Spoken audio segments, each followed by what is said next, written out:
Welcome to the Positively Star Wars Senate podcast. This is Obi-Wan Kenobi. May the Force be with you.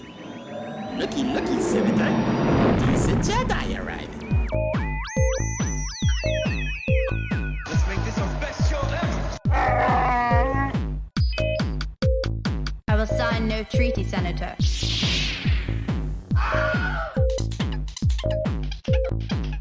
I am the Senate. This is the way. Right, okay, so hello Star Wars fans and welcome to the latest episode of the Positively Star Wars Senate podcast. This episode is recorded on Sunday the 2nd of July 2023 using the powerful Dyad of the Force, which pairs two Force-sensitive beings, making them one in the Force and sharing a connection that spans across space and time, otherwise known as Microsoft and Skype. My name is Stephen, the Chancellor of the Senate, the obligatory Brit contingent of this otherwise American crew, as we get together to talk positively about Star Wars for roughly the next hour or so. This episode is brought to you by, wait for it, it's good enough for the Star Wars channel and it's good enough for us. Yes, it's Indiana Jones and the Dial of Destiny. Give him hell, Indiana Jones! Yep, Jeez. he's back. Han Solo, nope, Indiana Jones for the fifth and final installment of the series. Well, until they produce the sixth film, when they have a full-on CGI version of India again, probably. A few times in my life I've seen things. So, before we get going proper, as ever, it's time to hear a quick word from our sponsors, because we couldn't do the show without them, and let's hear from them now. Now, it's here. The excitement, the adventure of a new force at breakfast. We'll call them C-3POs. New C-3PO cereal from Kellogg's. Twin rings, phased together. For 2 crunches in every double O. A delicious part of this nutritious breakfast. Now you can experience the taste of Kellogg's C-3POs. A crunchy new force at breakfast. May the Force be with you. And let's get going, because we like to hear from them, but we don't like to give them too much time, because they just hug the show and we can't get on with anything else.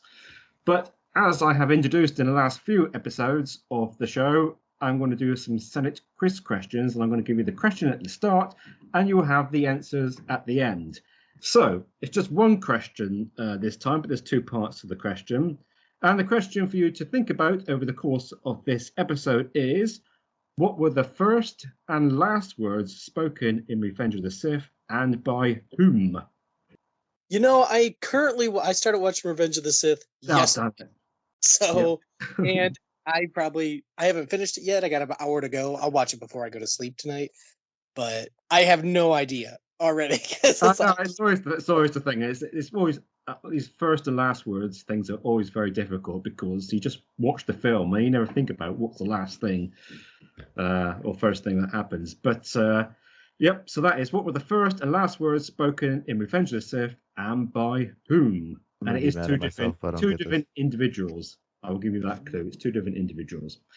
Okay, so whereas I'm in the UK, I am joined this month by my positive friends across the great big pond in the United States of America. What an appropriate month to be talking to our friends across the pond, but we won't go into all that. So in Skype order, we have Ryan. Hello there. We have Tony. Hello, everyone. We have Ricky. Hello. And we have Ron. Greetings and salutations, fellow senators, chancellors. What a great day to celebrate our independence from the empire. We wasn't going to go there, Ron. We wasn't going to go there. Somebody had to. So, on this episode, we're going to be going through Wave 2 of the High Republic, which is basically the last section of High Republic stuff, which is just about finished. We've got a little bit of catching up to do. Am I right? Phase 2, Wave 2? Phase 1, Wave 2? I always get confused. We're in Phase 2, phase Wave 2. This is the final one. Right. But it's whatever's just happened anyway. And then, as there's not a huge amount of new episodes and content going around at the moment, we're going to have a big what if question and discuss what would happen if Qui-Gon Jinn had trained Anakin and not Obi-Wan Kenobi. Of course, Qui-Gon would have to have survived the stab through the the body region first, but that we'll get into that. And we're going to have a big debate about midi-chlorians because everybody had a few at the time, and it's been a long time since that revelation in the Phantom Menace. So we will have a discussion on midi-chlorians. What were we thinking? What will people think at the time? What do they think now? I think they've been mentioned again in recent. We'll get into that. They got mentioned in one of the recent shows and stuff that were on. Anyhow, but first of all, we're going to go round the table to see what everybody's been up to in Star Wars land in the last 30 days. And we will start with Ryan. So I would say I haven't done much. I've been busy because I'm still playing Zelda Tears of the Kingdom, approaching 300 hours. So I haven't had a time for really much anything else. But I had this random urge, as I mentioned a couple minutes ago, to just rewatch Revenge of the Sith and probably the end of the Obi-Wan series, just because it's just a really good story to see the fall of Anakin. And, it's sad to see Obi-Wan and what happens and their best friends. And I don't even know what brought it up. I think I was just sitting there. I was like, man, you know what? I really want to see that story unfold again. So I'm probably going to be rewatching those for this next week. And other than that, I've just been trying to finish the end of The High Republic, reading a lot of books and audiobooks. I think I started another one, so I have like multiple books going at once. And that's pretty much it. Just reading a lot of High Republic, trying to finish off Path of Vengeance, and I'm just restarting Revenge of the Sith and the Obi-Wan series. Okay. Thank you. It does seem like a bit of a quiet period at the moment because it's still another month and a couple of weeks until Ahsoka is out. Yeah, it was August 23rd. 23rd? Is it 23rd? Yep. 23rd. So just over 2 months. Oh, gosh. Okay, Tony. I haven't done much that's actual Star Wars lately. I've kind of noticed that, for me, now with the series and, the animated series and stuff, I find myself just not doing a lot of the extra stuff. I kind of just focus on when there's the show on, and that's about it. I haven't been, even the comics, I've still been getting some, but I haven't even read them. They're just, since I buy digital, I don't worry about the stacks. They're just all, on my iPad. But I don't even remember. I'm far behind. I can't even tell you where I left off. So no, not much Star Wars related. Just waiting for Ahsoka. I could say I've done Star Wars adjacent, maybe. I saw Indiana Jones, the other day, the new one. Yeah. What did you think? What do you think? I enjoyed it. I mean, Hey. I went in with low expectations. I mean, look, let's be realistic, okay? It's kind of like the James Bond. Like, I'm a big James Bond fan, right? So there, you've got some that are really great. You've got some that are okay, and then you've got some that are stinkers. You know what I mean? But as a whole, I love the series. You know what I mean? And Indiana Jones has kind of slipped into that for me.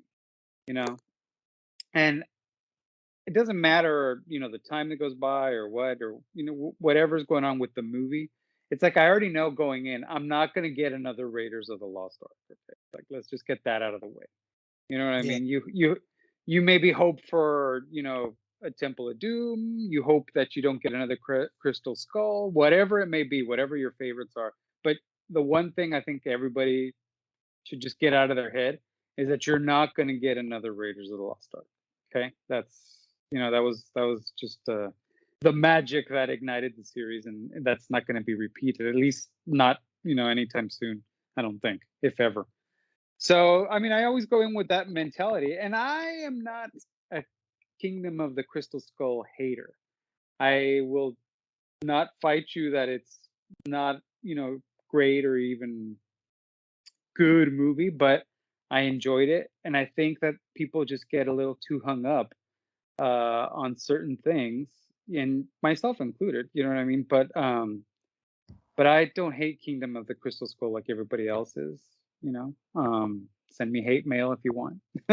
You don't have my address. I like that one too. So, but I mean, there's like two things that stand out to me in that one, and I'm not gonna go into a big Indiana Jones thing, but like, you know, for me, the most egregious thing that I hate in that movie is when the son, what's his name, Mutt, when he's swinging through the vines. That's the one thing that, oh my God, like I can't stand that.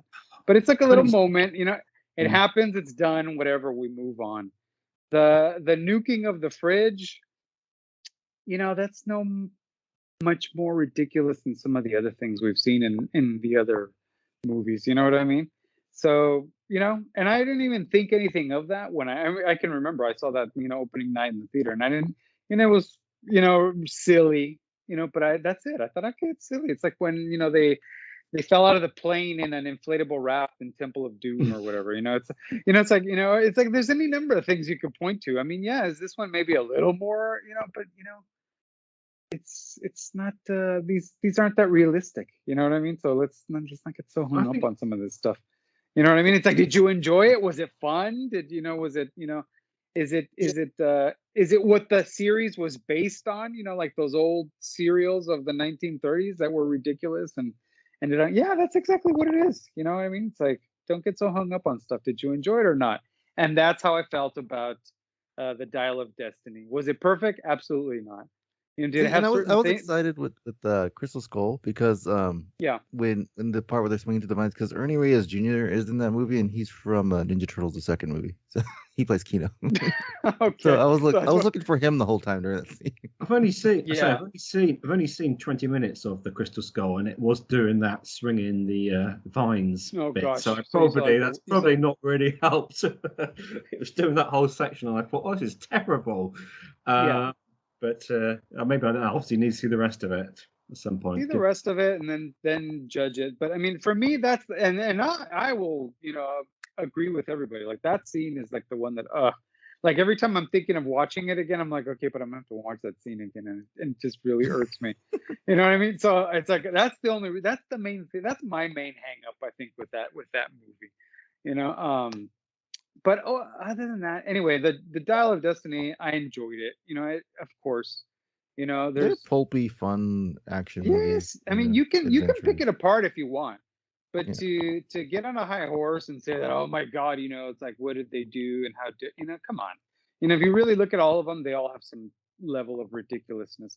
You know, the only one, in my opinion, that it's like it stands apart is the first one. It's like, and even that one, there's certain things that if you really look at it, you know, it might be ridiculous, but you know, the thing is that one had a little more a sense of reality. It was still a little more grounded. Even the comedy was a little more grounded. You know what I mean? So that one stands apart. You know, that one. My least favorite is Temple of Doom because the lady just screams through the whole movie.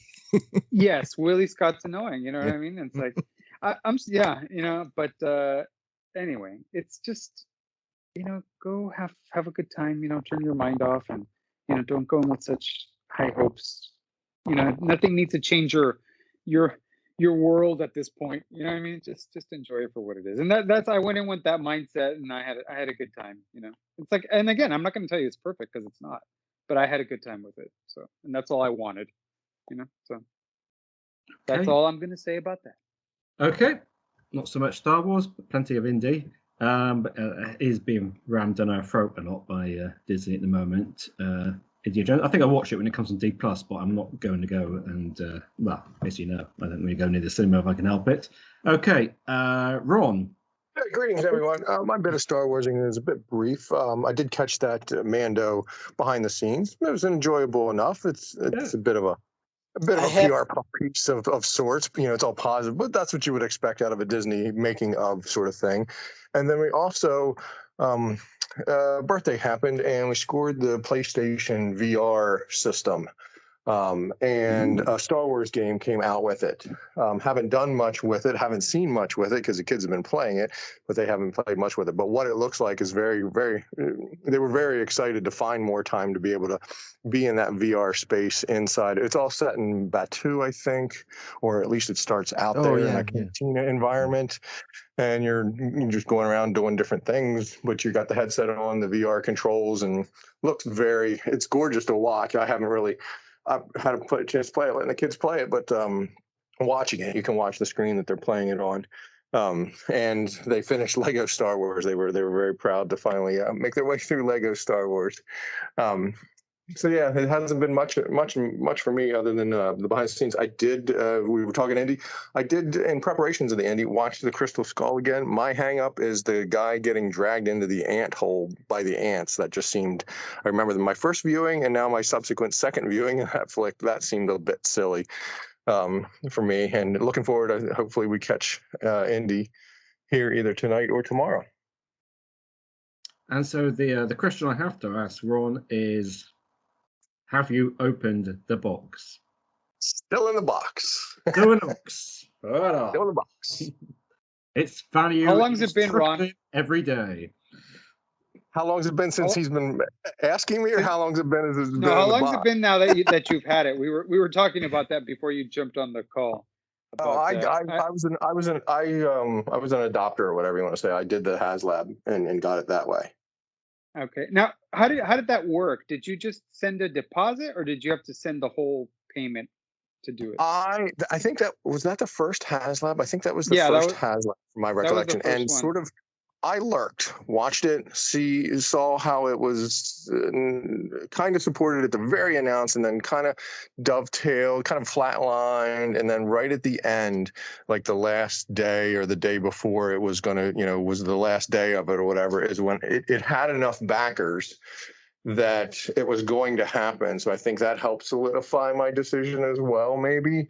I didn't quite understand the banking piece or wasn't sure how that was working, like say in terms of a deposit or sending money. But yeah, I backed it right at the 11th hour, and then eventually it showed up at the house. And but when you back it, do you need to pay? You need to pay the whole thing, or you just send Yeah, I think my recollection was, you back the whole thing right at that point in time. Okay, that makes sense. Then you get to, because you had to, if I recall, that thing was expensive, and so it was going to be expensive times 2 up front, and nothing to show for it until it finally showed up at your house. And then thankfully, I don't want to say thankfully I didn't get 2, but thankfully I didn't get 2 because the thing is massive. The box that it comes in, the shipping box that it comes in, and then the thing itself.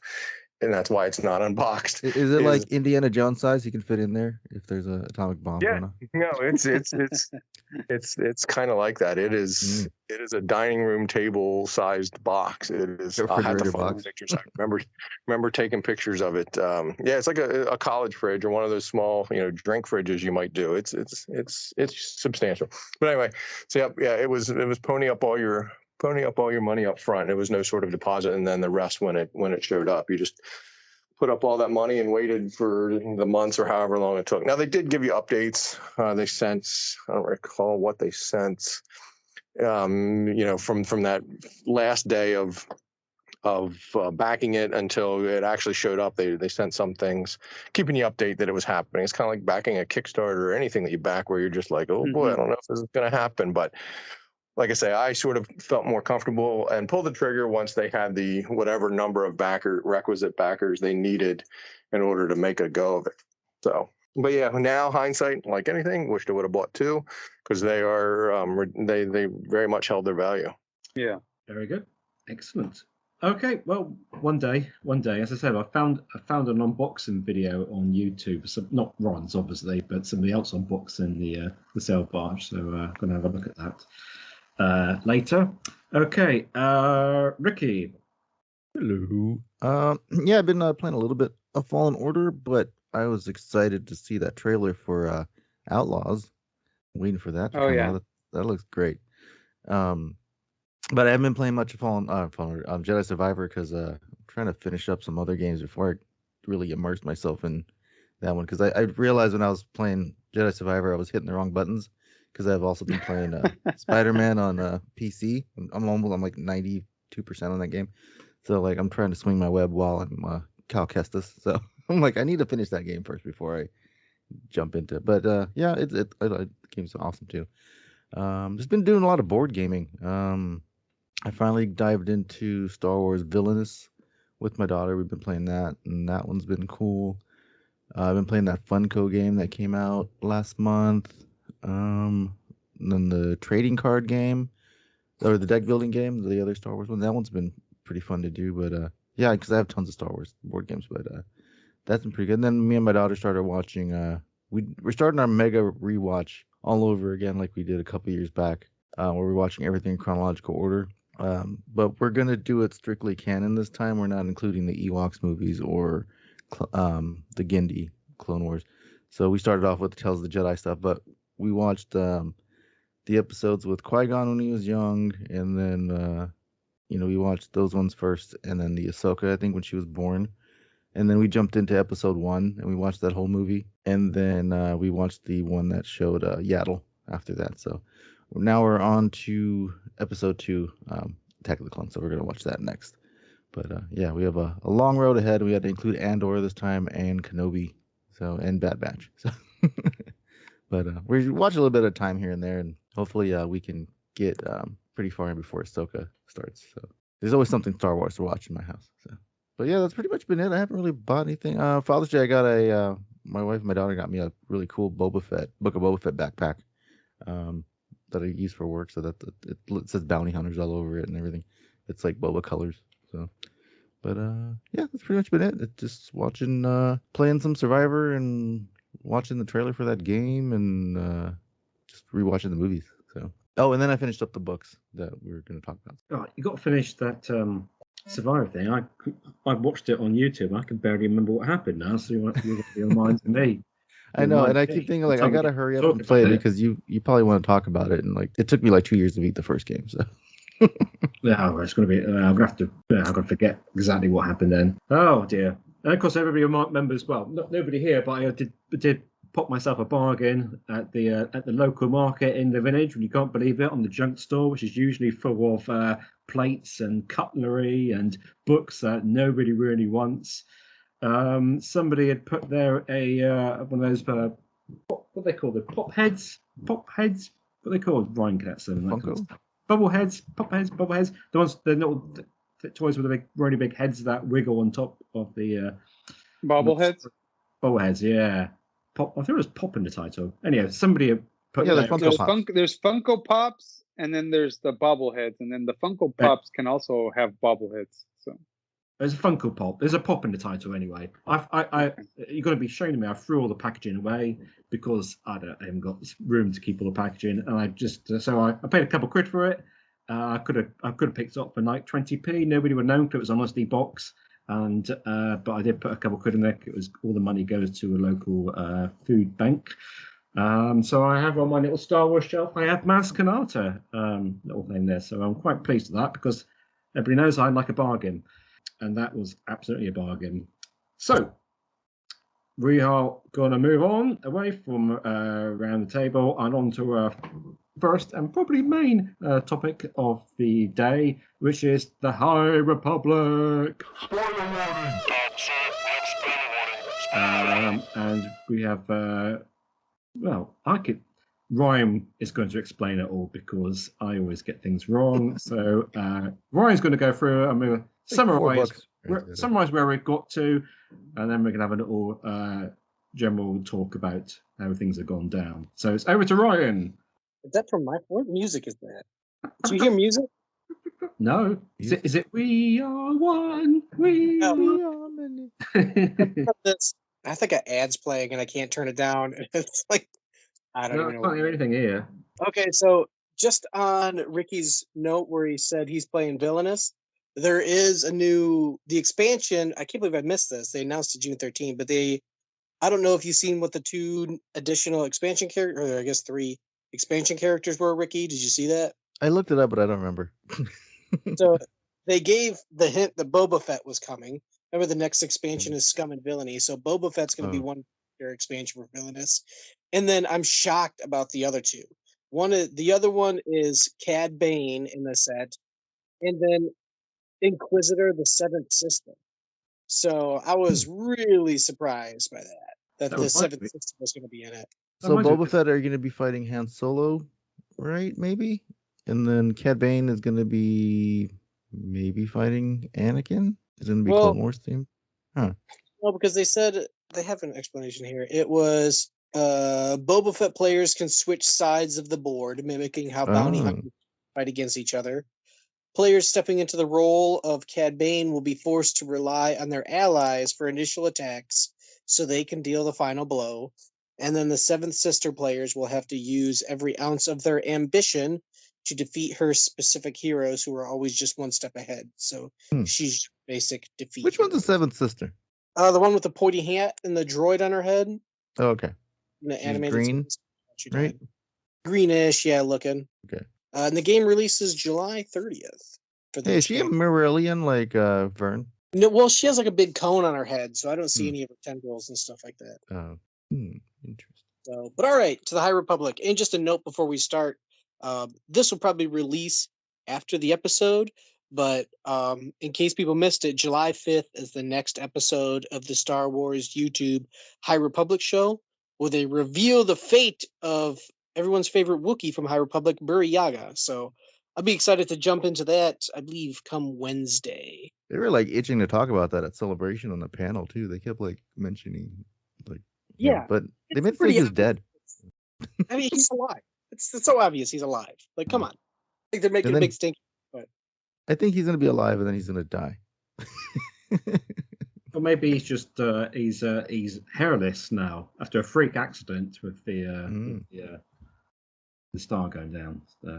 Oh, what if you find out that emaciated looking Wookiee in Solo is actually Buri Yaga? That'd be sad.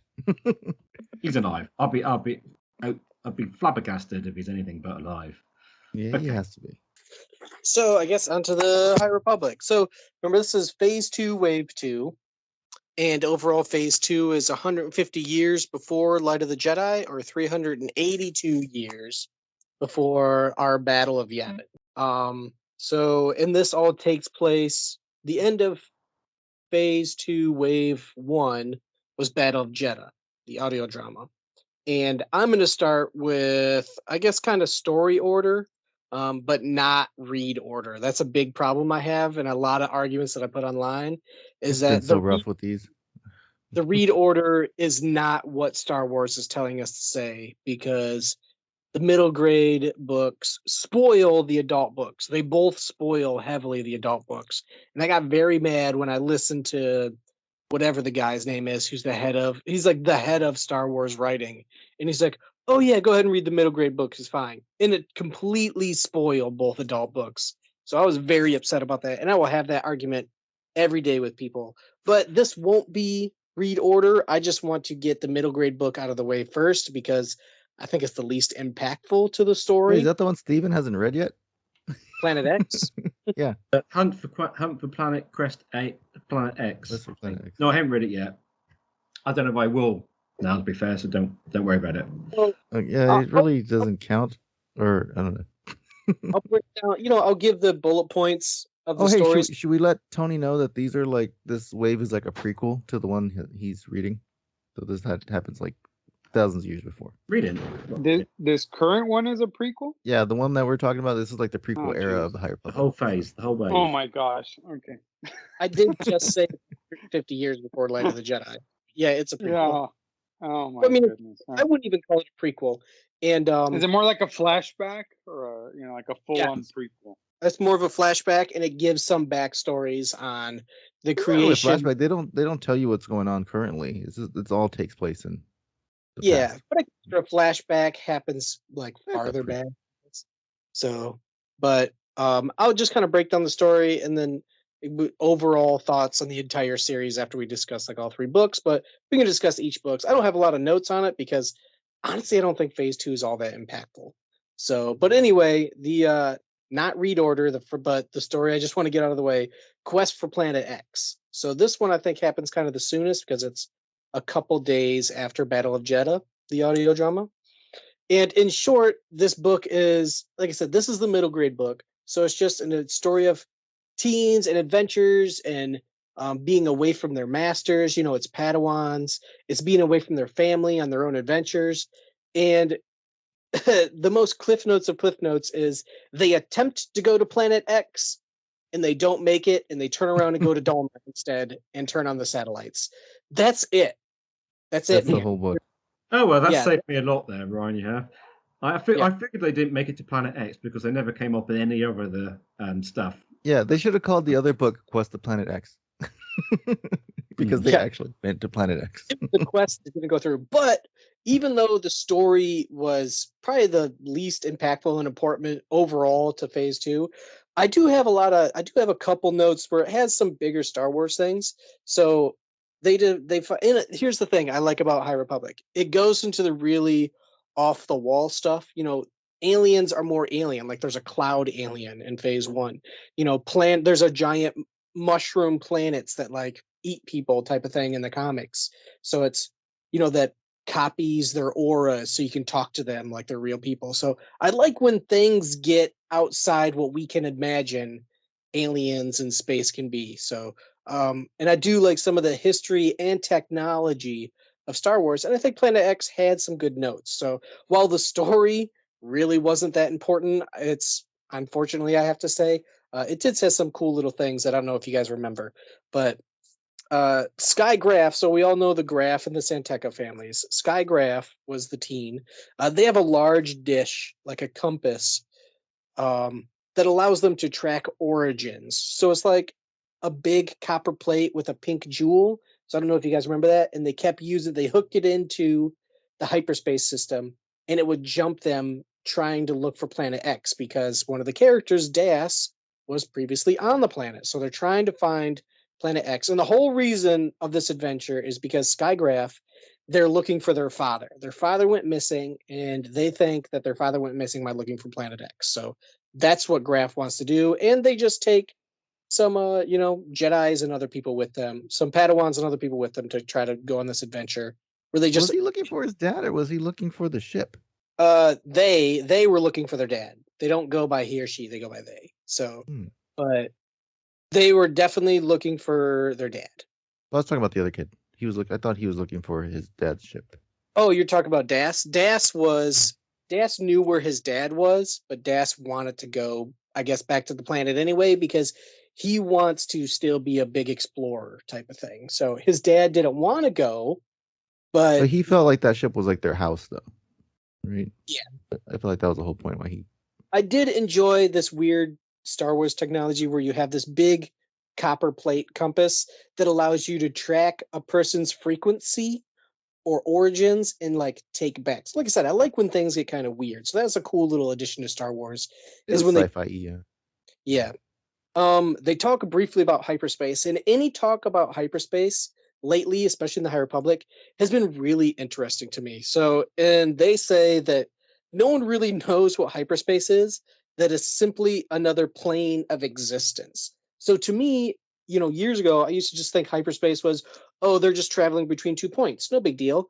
But people started to bring up, it should take thousands of years to still go places. And it's, then all this discussion started to pop up, how hyperspace really isn't space. It's just something that people can enter to travel faster between 2 points. And it's crazy how it, I just really like that idea that it's not space, it's something else.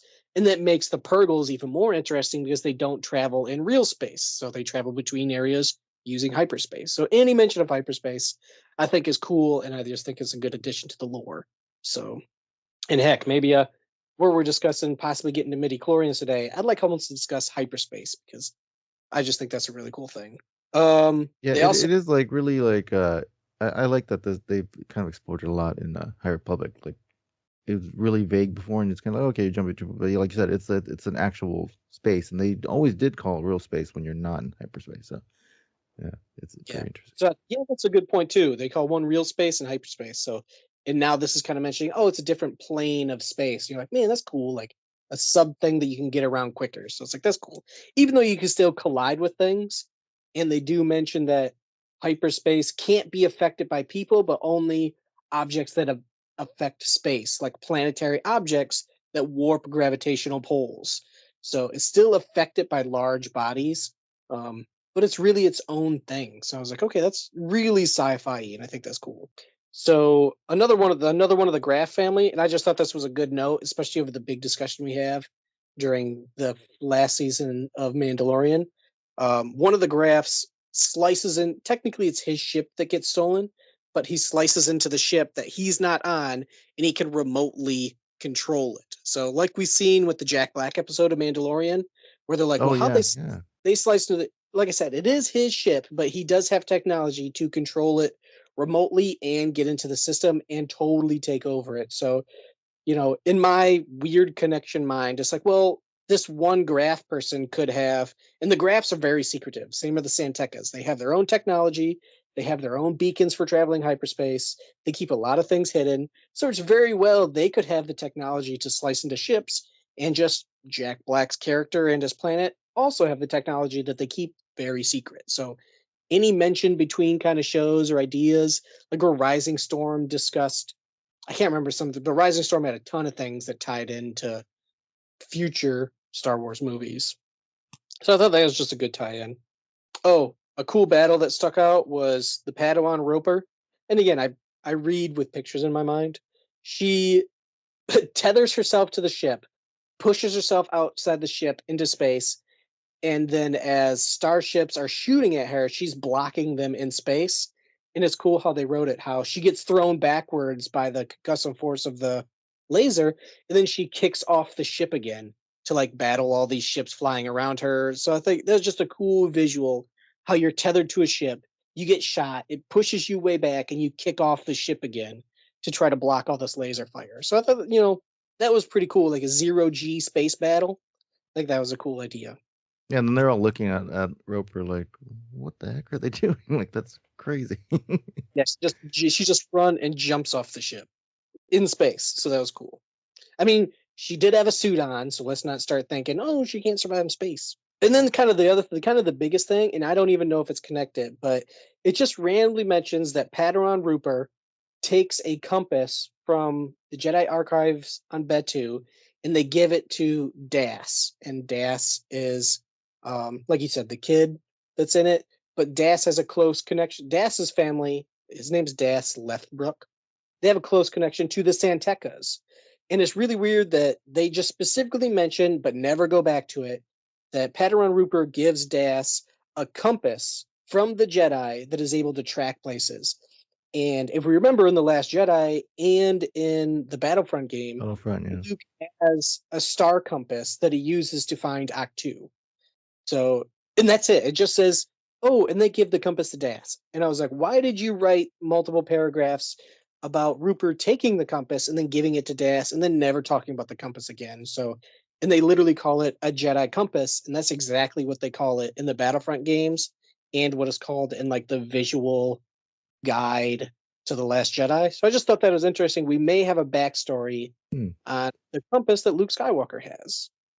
So somewhat of a backstory that it came from the Betu Jedi archives, was taken by a Padawan because it calls to her, and they give it to a person who's not a Santeka, but they're with the Santekas. And now Luke has a giant friendship with Lor Santeka.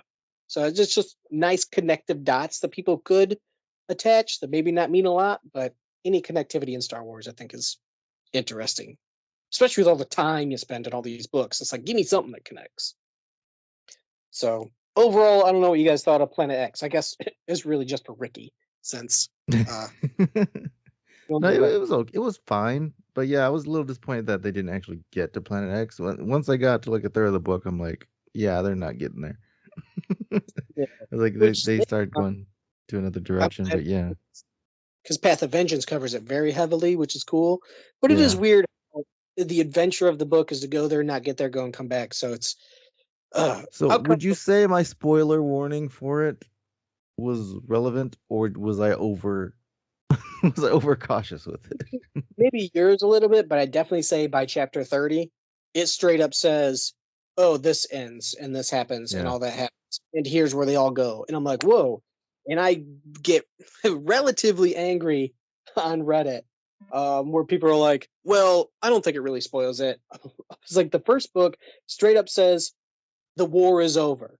And phase 1, the way it went, especially Path of Deceit, I felt like it could go anywhere because so many Jedi died and the main characters died in that book. So you're like, man, they could do anything in phase 2 just to shock us. So I was ready for a big shock for Convergence, the adult book for wave 1.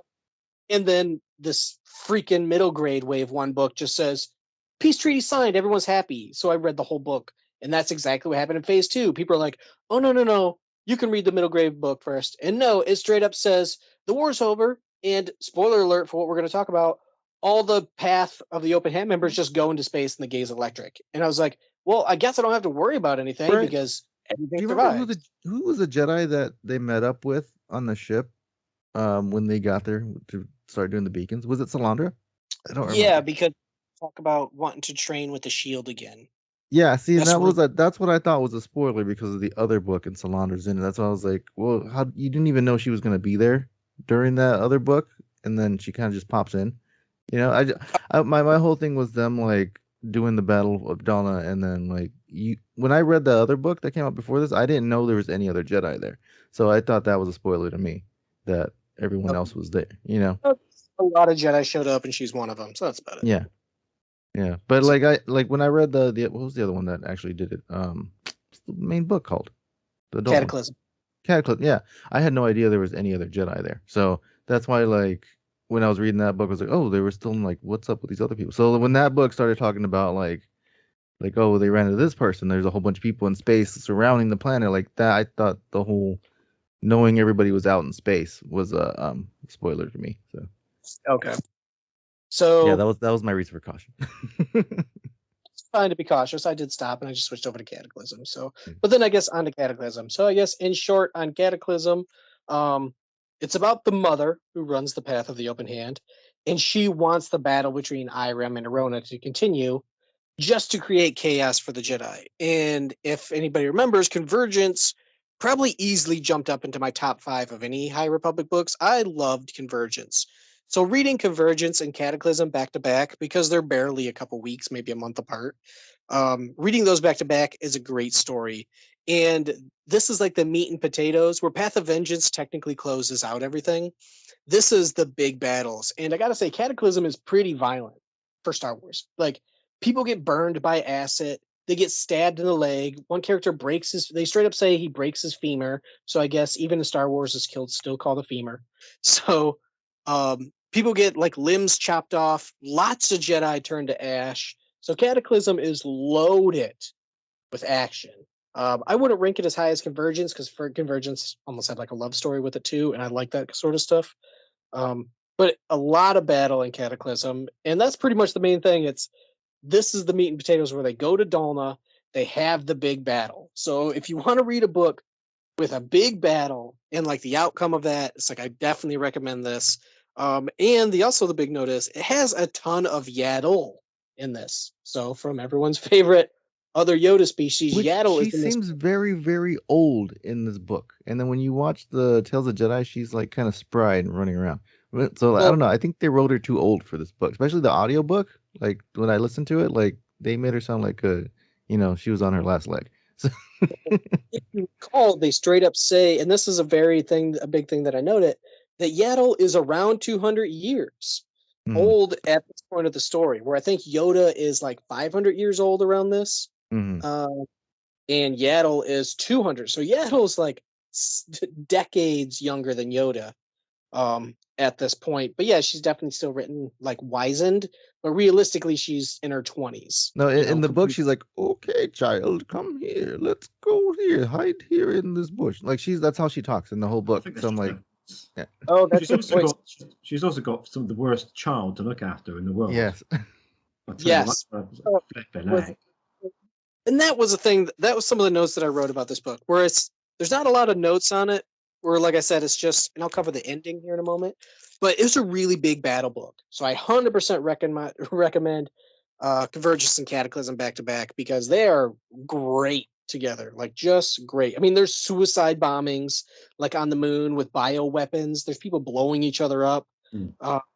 And again, I love the love story aspect, and there was less of that. There was heavy focus on Yaddle in this book, where she had multiple chapters designated to her.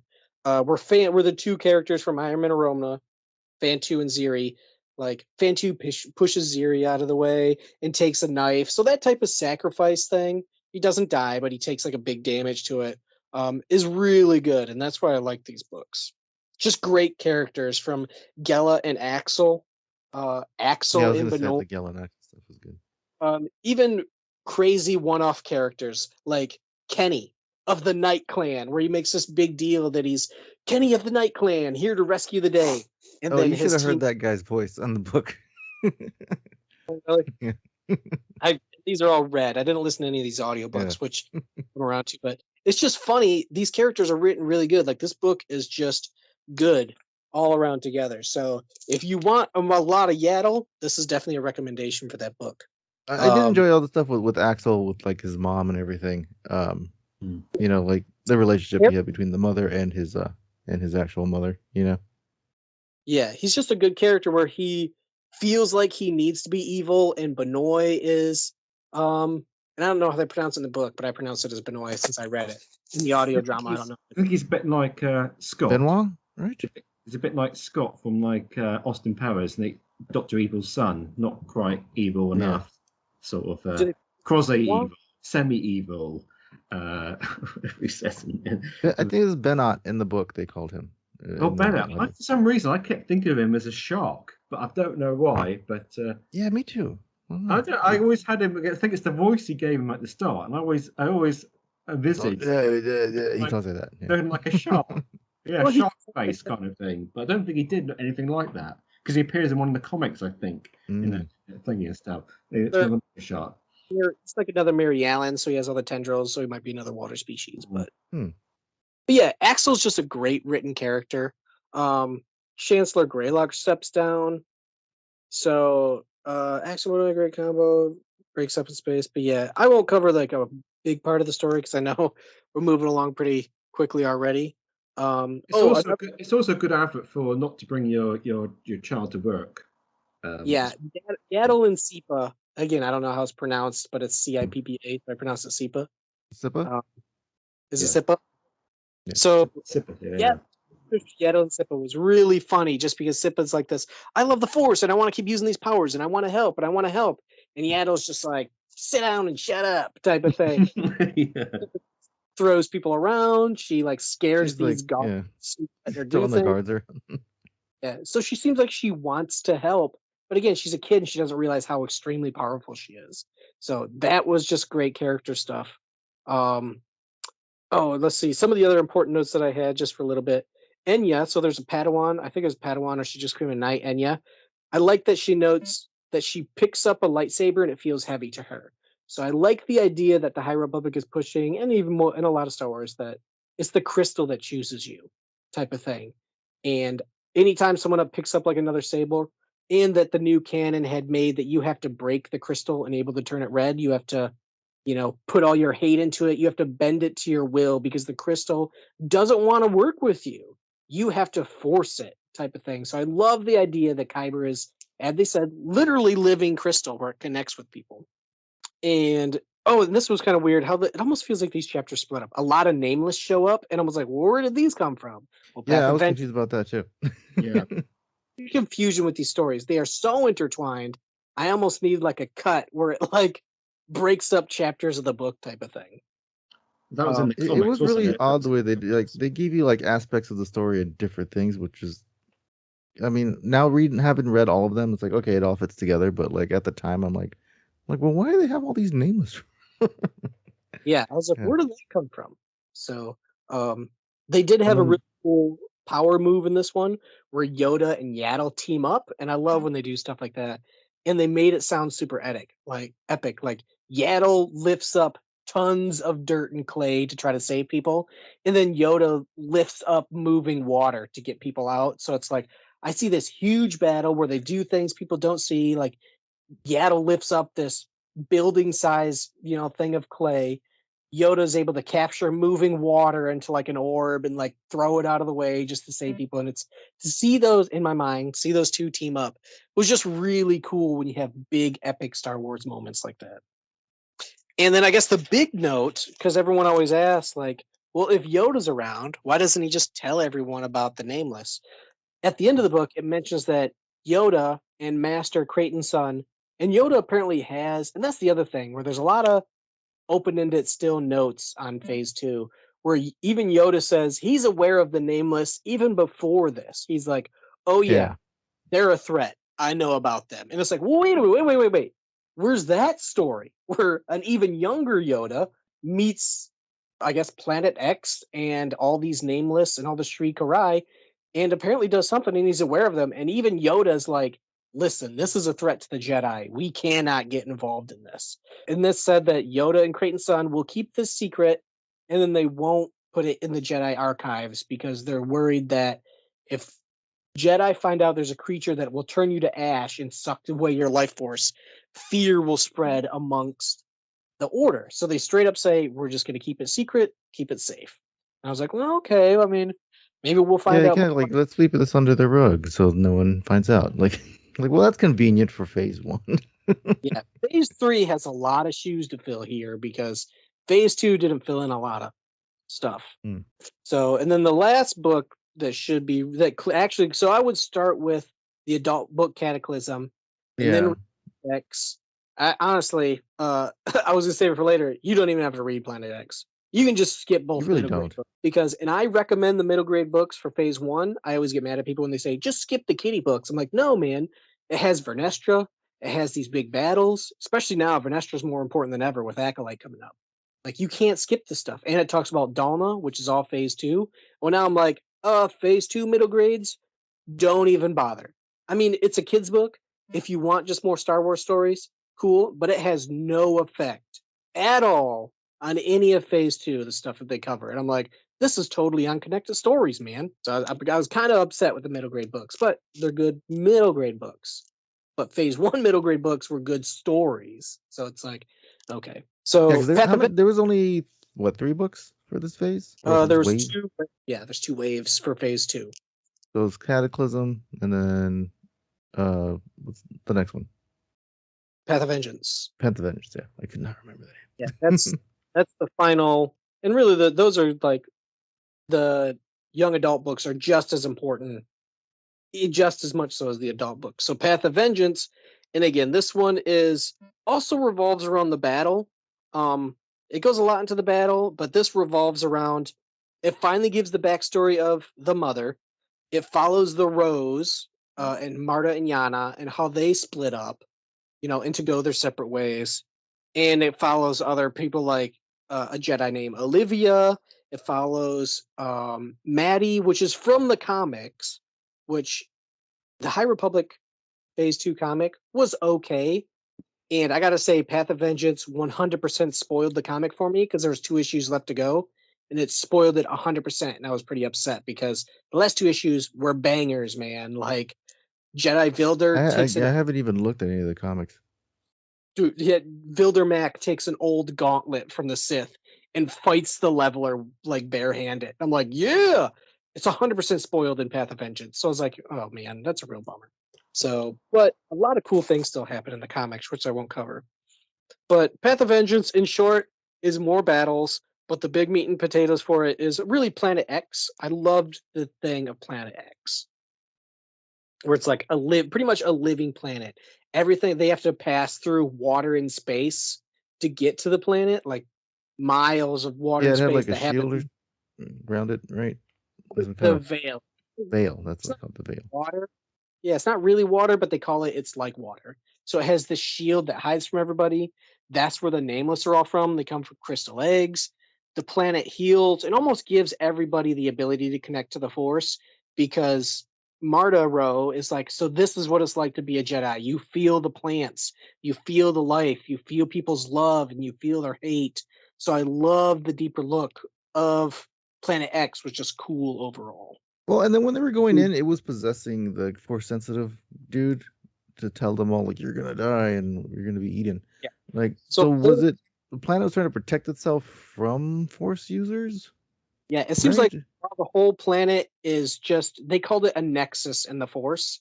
And we've heard that before, I think, in Clone Wars. It's like a nexus point where the Force just merges everywhere, but also hates the Force at the same time. So any Force users that show up on the planet, it pretty much tries to kill them and make them go crazy. So even though one of the people that are there has some Force abilities, but he goes crazy too. So, and that just teases that the Sri Karai, the Leveler, the Nameless, which are all pretty much the same thing, come from the planet and they just eat the Force. So it's a really cool villain for the Jedi. It's something they can't fight. type of thing. But Yoda apparently has previous knowledge of, and he wasn't in phase 1. He was taken off the board the whole time, and now he's back. So it's like, man, something big's got to happen in phase 3.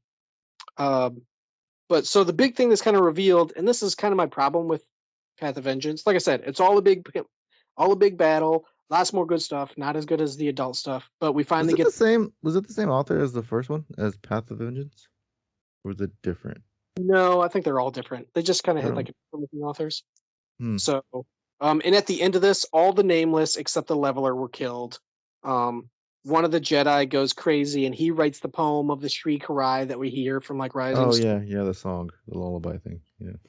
Yeah. But the big thing is revealed is that the mother is actually Force sensitive, and her sister is Olivia, who's in the Jedi Order, who's a knight in the Jedi Order, which for me was spoiled in the comics because right away said, oh, both their last names are Zeveron. They're related. So it's been spoiled for me. It feels like it would have been a big thing.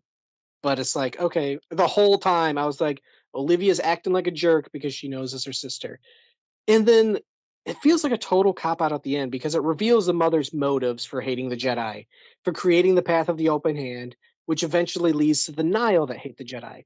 But the mother's reason for hating the Jedi is because she wasn't picked to be a Jedi. She was left behind. Yeah. She has the ability, the Force ability to influence others. That's why, I remember I mentioned this in phase 1. I was like, the mother has to be Force sensitive because Sunshine Dobbs like falls in love with her every time he's around her. Everyone listens to her at her mirror's whim. But Olivia could move things, could jump around. So something the Jedi felt like was a better thing to take. So they took Olivia and trained her in Jedi, but the mother was jealous because it's like, I'm just as strong and I should have been picked. So I hate the Jedi now, even though I have Force abilities. I'm like, dude, this is the dumbest thing. Did they explain why the leveler didn't attack her like right away? I think because she had the rod the entire time, didn't she? Not in the first wave. When they first got it, she had the egg and then it hatched. Like, I don't know. It was slowly feeding off her because remember it revealed that her arm was dying. Yeah. Yeah. Which was funny because in Cataclysm it did say that when Axel saw her again that she looked old. So I picked it up relatively soon. I was like, well, she definitely has Force powers because she keeps getting weaker and older. And I was like, yeah, this thing's definitely slowly trickling her power type of thing, sucking it off. So, but yeah, still the overall, that's your main thing. It's like, I wasn't picked. I'm like, oh, really? I feel like they did that in something else. Like, wasn't that another storyline in somewhere else where like they were angry because they didn't take them? It's a cliche in a ton of movies, man. Yeah. I don't know. I don't know. I was like, yeah. So was it really a twist when I felt like I missed like not reading the comic books, and like you said, it spoiled it for you in the comics. But reading it, not knowing any of that stuff, I felt like it should have been more climactic in the book, and it was kind of like, oh yeah, it's her sister. Oh okay, and it was kind of like not a big deal. Because remember, she steps forward and she's like, "That's the ability from our family." Dun dun dun into the chapter, and I was like, and then the character's like, "Oh, I thought they looked alike," Yeah, right. So, let's see where it goes off. I feel like it was a big reveal that wasn't really a big reveal if you're only reading the books, because I feel like probably the comics probably led up to it a little bit better, No, not really. The kind of sense is Olivia sees the mother in the crowd on Jedha, and it like zooms in, and the whole fandom is like, why is Olivia staring at this lady? And I didn't even know it was the mother, because they're just two generic characters.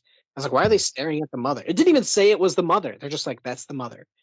But it was a YouTube video that said her name is, I forget her name, Alicia Zeveron. A YouTube video that says the Path of the Open Hand is run by Alicia Zeveron, but it never says her name in any of the novels. She doesn't say the mother is. Was this one of the YouTube videos from the High Republic, the Star Wars official ones, or was this somebody? Yep. It was an official Star Wars video. That's why I don't watch those. Yeah, it straight up I had says no idea. Alicia, well, it just says Alicia Zeveron, and that's it. Well, then the comics like, oh, this is Jedi Olivia Zeveron, and people were like, whoa. They're both named Zeveron. They're related, right? And one of them thought that was her mother and that was her child because it really doesn't give their ages. But they're both like, no, they're sisters. And she's upset she wasn't picked. And I was like, really, dude? So Yeah, I was well, apart from I found the sort of the last third of Path of Vengeance rather a bit messy and choppy. It chopped around so much. I think it chopped around a bit too much. Marta was flip floppy the whole time. Like, is she good? Is she bad? Is she good? It was Right.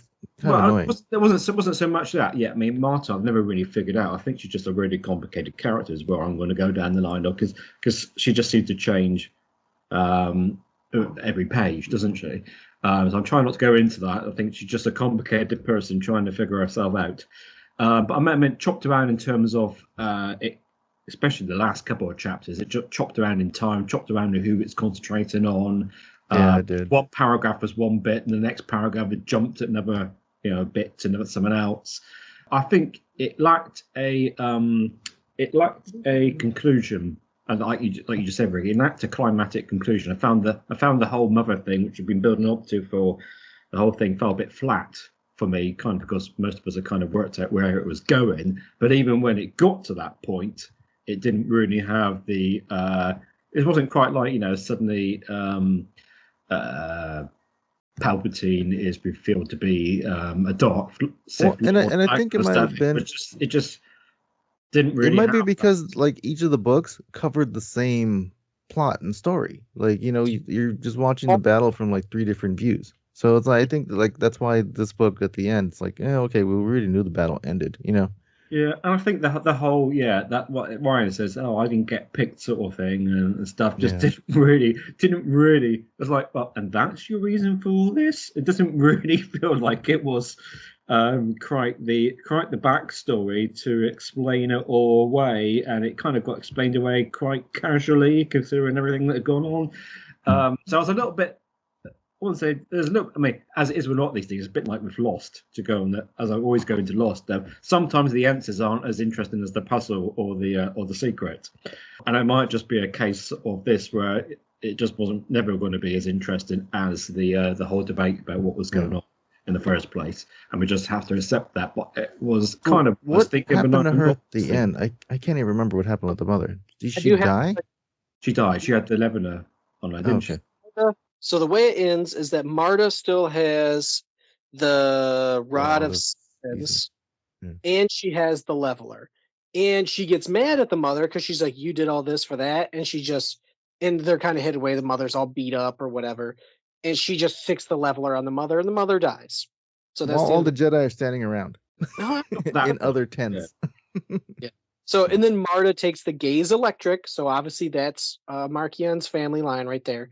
Takes the Gaze Electric into space. I mean, I guess she just has to meet another male Everini or several male Everini type of thing, because her Marchion's grandmother's name isn't Marta as far as I remember. So you got a lot of family here to pass. And then Yana Rowe, Marta's cousin, she has the Rod of Daybreak. So she has the Rod of Daybreak, and she just leaves the planet to go settle somewhere else type of thing. So, and then if you recall, in one paragraph in the very first book of Phase 2, Wave 1, they mentioned there's actually 3 pieces to the rod. There's missing the Rod of Ages still. So I find it really weird that they mentioned that the path is looking for 3 parts of the rod: Daybreak, Seasons, and Ages. Seasons and Daybreak is what totally controls the Leveler, or I guess you can call it any of the Shriekerai, because they can control armies of them. But the Ages is never brought up again, and they're like, we want this set. So I'm almost wondering because remember, Yoda and the other dude left and got lost during Phase 1. They went after something. So I'm wondering, is this the Rod of Ages? Maybe they come back with the Rod of Ages, and it's like the antithesis to something else. Like, it's weird. Maybe it can kill the level. I don't know. Yeah. So I'm hoping, and again, this is the problem with getting excited about Phase 3. There's so many little things like, what does Yoda know about the Nameless, the Shriekerai? You don't bring up something like the Rod of Ages and then never mention it again in Phase 2. So does that mean they're saving it for Phase 3? And that was the backstory? No one just knows where it's at? Simple as that type of thing? So, and there's still a lot of dots to be joined up, isn't there? I was kind of expecting the dots to be joined up a little bit more than this. And I remember I need to read that final chapter again. 'cause I was This still is trying it to get- for this wave, right? We're not going to go back to Marta or anybody. Well, no, we're not. We will. I think we will in flashbacks. Well, that's what I'm saying. They will join up exactly how we get from this bit. It's going to be odd. That thing got that bit, but it might just be in little flashbacks or just the same things. I don't think so. It's just Marta goes off. They have the Gaze Electric. They start the path. They keep expanding for the next 150 years. It does whatever, and then Markion Road takes over. That's it. Well, when Markion goes back to his planet, wherever that is, and then he runs it was his cousin that was guiding him to that cave to go find the leveler. Yeah, they said right? they were cousins. So The cousin could be from Yana's, family, and Markion came from Marta. Like it. I agree. Because Yana also had that baby, which they gave that name, which they named. Oh yeah, that's name, right. which is quite important. I've forgotten the name. Mary Santeca. Yeah. So wait, that was the baby? It's not Yana's baby. It's her friend Shaya's baby. So Shaya was just like a tactician or whatever that was working with her. Her husband died when they tried to escaping Planet X. He blew up in another ship. And she's like, oh, by the way, I'm pregnant. If it's a boy, I'm going to name it blah. And if it's a girl, I'm going to name it Mary. And it's like, oh. And then she also revealed, oh, I'm actually a Santeca, but I don't go by Santeca. I missed that part. I didn't hear the Santeca part. Huh. Okay. Yeah, so that was supposed to be Mary. Okay. I didn't. Yeah. Wow. Okay. Yeah. So Mary is a big reveal I missed. So it would reveal that Mary Santeca was about 150 years old, which is, well, I was like, hey, there's no way they'd bring up Mary as from the past and not bring her up. And they brought her up at the very end that she's just about to be born. So type of thing. So, and obviously they're with Yana. So Mary Santeca has a history with a row of Yana Row. So it's just weird how, but that's how they would know about her, I guess, and her abilities with the finding path. Yeah, but you did bring up the start of Rising Storm is Markion Row going to an ice planet and getting the leveler by his cousin type of thing.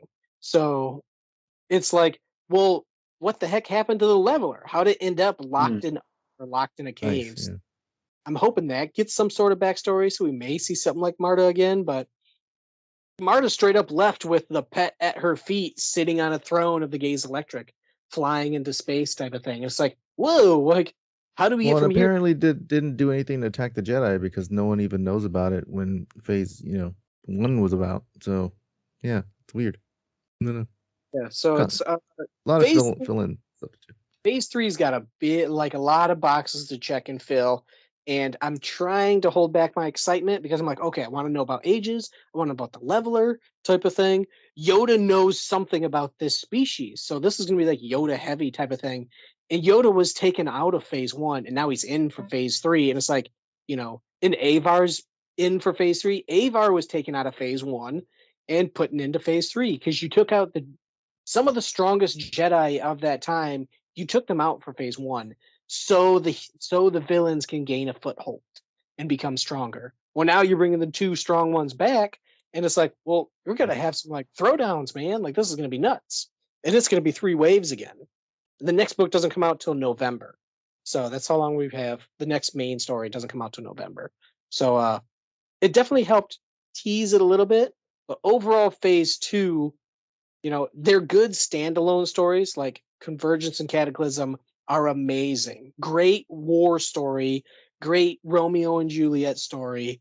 But as a whole, I'm like, do I need Phase 2? Like, however, depending on Phase 3, like however that falls out, I don't even know if I'll recommend people to read Phase 2. I'm like, yeah, you can if you want, but if you want the meat and potatoes, you want the main story, just fix to 1 and 3 type of thing. So, and I hope it doesn't turn out like that because I don't like being negative like that because it's still a good stories, but it's really confusing and cluttered. And the Mother's Reason was like fell flat for me. Axel Greylark had a great reason to hate the Jedi. The Jedi didn't save his dad type of thing. They saved him. So he's like, the classic thing is like, why'd you save me? You should have saved him. So that's the reason I could see someone not liking the Jedi. Turning. Being a pick-me is not a reason to hate the Jedi. Like it drives me nuts. So it's like, that's the reason. And I'm trying not to harp on it too much because there's a lot of good character growth in this stuff, but I'm just like, that's it? Like, and you've seen it coming a mile away too. I'm like, that's it? Okay. I think if they spent a bit longer on that, it might have made a bit more sense. But they just sort of skipped through it so quickly. Let's just say I'm happy there's not a phase 3, a wave 3 for this phase. I'm happy to just get on to the next one. There's a lot of good books coming out. There's a new Inquisitor book coming out in July. Yep. That seems good. You know, there's an anthology coming out in September for the High Republic that covers a lot of new stories, like one-off. So the High Republic has still got me super hyped. Phase 2, just not as much as Phase 1, unfortunately. Yep.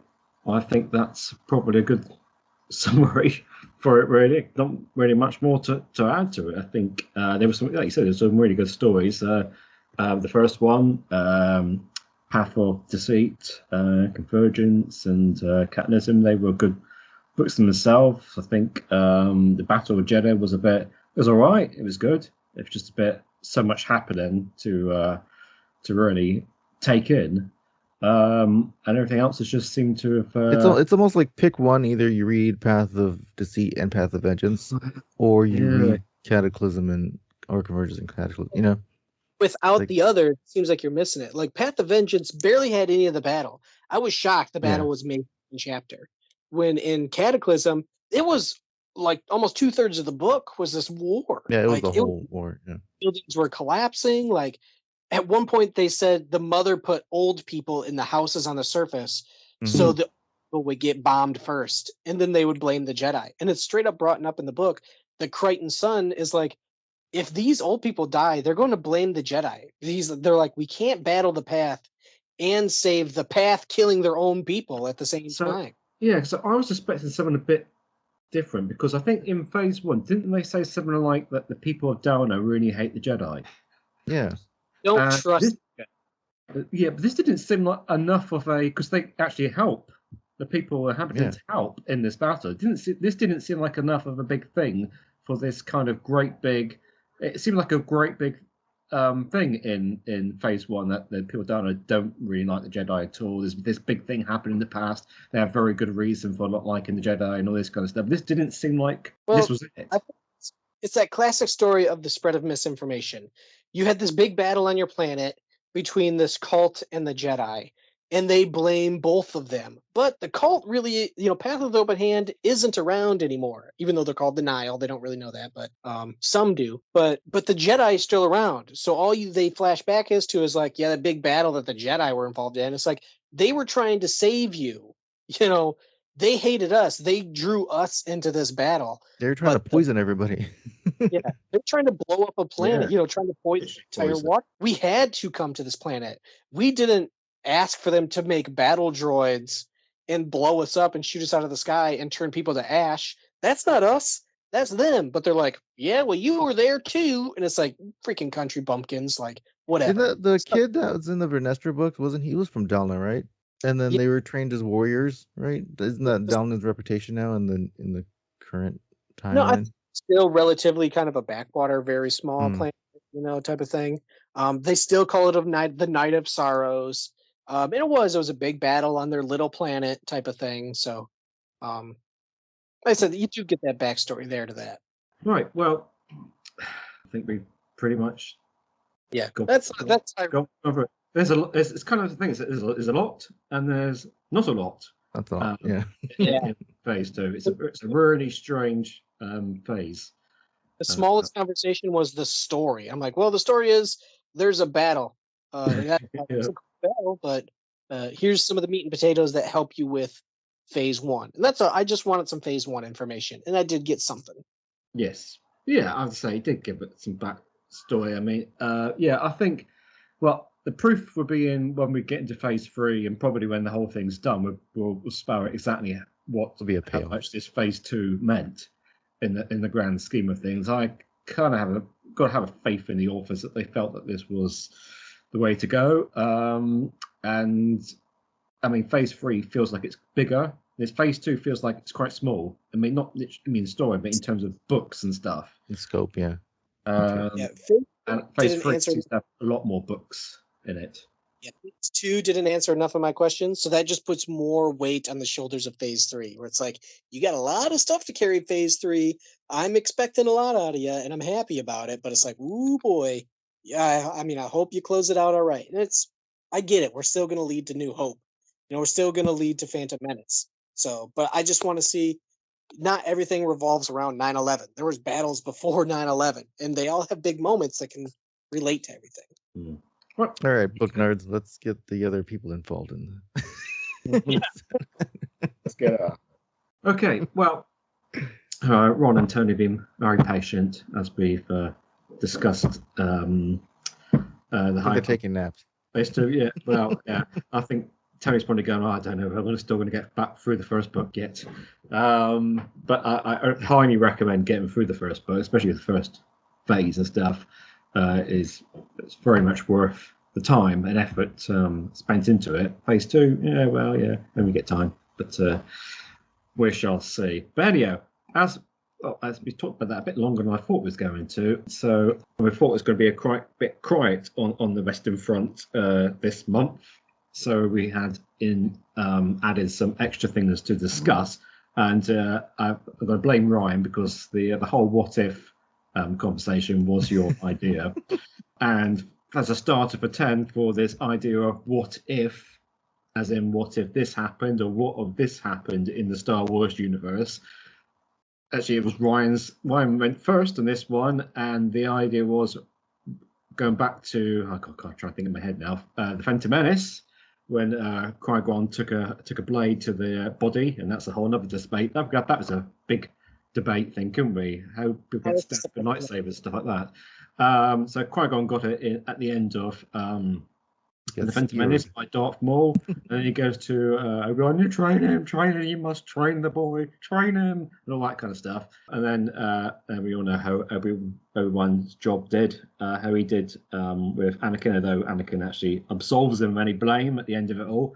But what if that blow to the body by Darth Maul was all cauterized and just all he had was a little hole you could see through his body, and he survived. And Qui-Gon lived on and did train Anakin.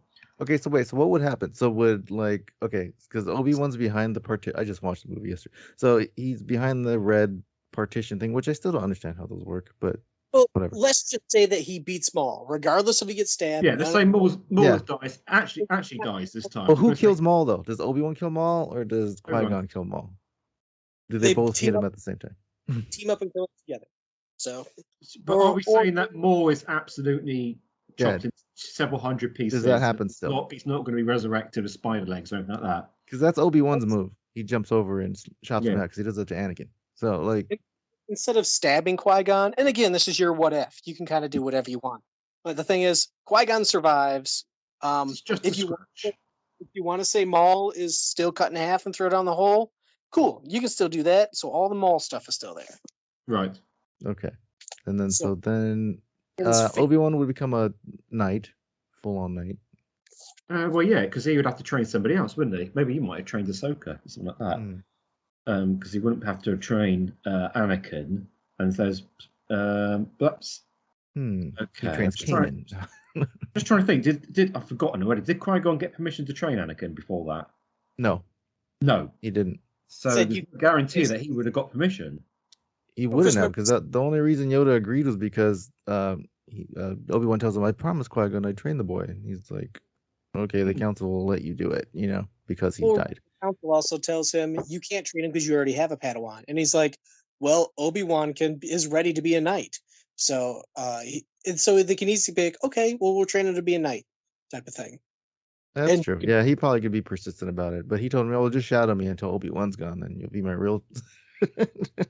Yeah. Do you think going from the books, like Obi-Wan and Qui-Gon kind of didn't have the best relationship, So I kind of feel that Qui-Gon will get quite exasperated with Anakin. If it's anything like going back to what we were just talking about in the High Republic, Yaddle and Scipio or stuff like that, I can imagine it'd be a bit like that. Qui-Gon going, right, I thought this chap was the chosen one. He's an absolutely reckless mad and that kind of stuff. But maybe that might have been reined in. Do you think he would have put too much pressure on Anakin the whole time?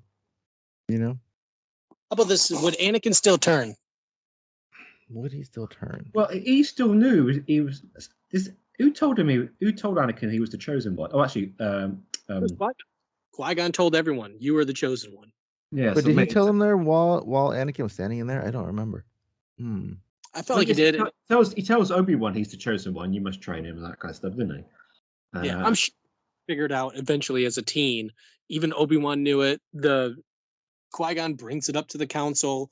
I'm sure some Padawans eventually find out, and it's just a big whisper fest. Do you think? You think maybe when Anakin first goes to the Jedi Temple and there's like all these T-shirts being sold of him, his face on it and number one and that kind of stuff in it, and he might have thought maybe they'll all go gunning for me here. I think I'm going to be the next big thing. Yeah, the chosen1.com is already somebody's already bought the domain. Because remember, Filoni mentioned, and this was a big thing during like the Mandalorian behind the scenes. Filoni mentioned like Duel of the Fates has a dual meaning. Like if Qui-Gon would have won, like that was it. It was the battle for Anakin's soul, is what they called Duel of the Fates. So, and a lot of people say Anakin probably wouldn't have turned if Qui-Gon was his master. But I highly disagree with that statement. So I have this all totally unfolded. Maul's nowhere in the picture. I can just throw him in later. So a lot of people say, well, if Qui-Gon would have won, killed Maul, and trained Anakin, Anakin would have never turned to the dark side. I totally disagree. Because I look, if anything, Anakin would have been stronger if Qui-Gon trained him, because the only one that could stop Anakin was Qui-Gon, was Obi-Wan Kenobi. Like Qui-Gon Jinn was not a master technician with a saber, but Obi-Wan is consistently rated one of the best Form 1 users in the history of the Jedi. He's a master of the defensive tactic, defensive and and reversals. Qui-Gon is not. Qui-Gon is a historian. He's a crazy person that listens to Nostradamus type of thing.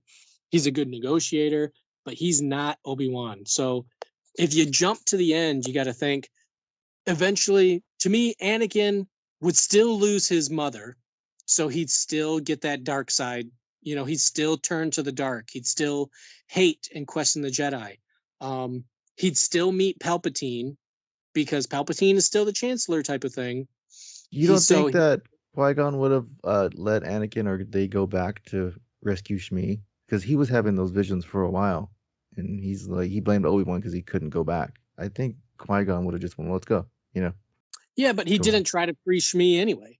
I mean, once he got Anakin, he's like, all right, peace out. Well, he died. So if he didn't die. Well, not when he took Anakin. I mean, he could have been like, you know what, take them both. Slavery's not allowed. If you try to stop me from taking her, I'm going to slice your wings off. So, like, he could have easily pinched me if he wanted to. If he really wanted to. Why didn't they just have Padme go back and buy her?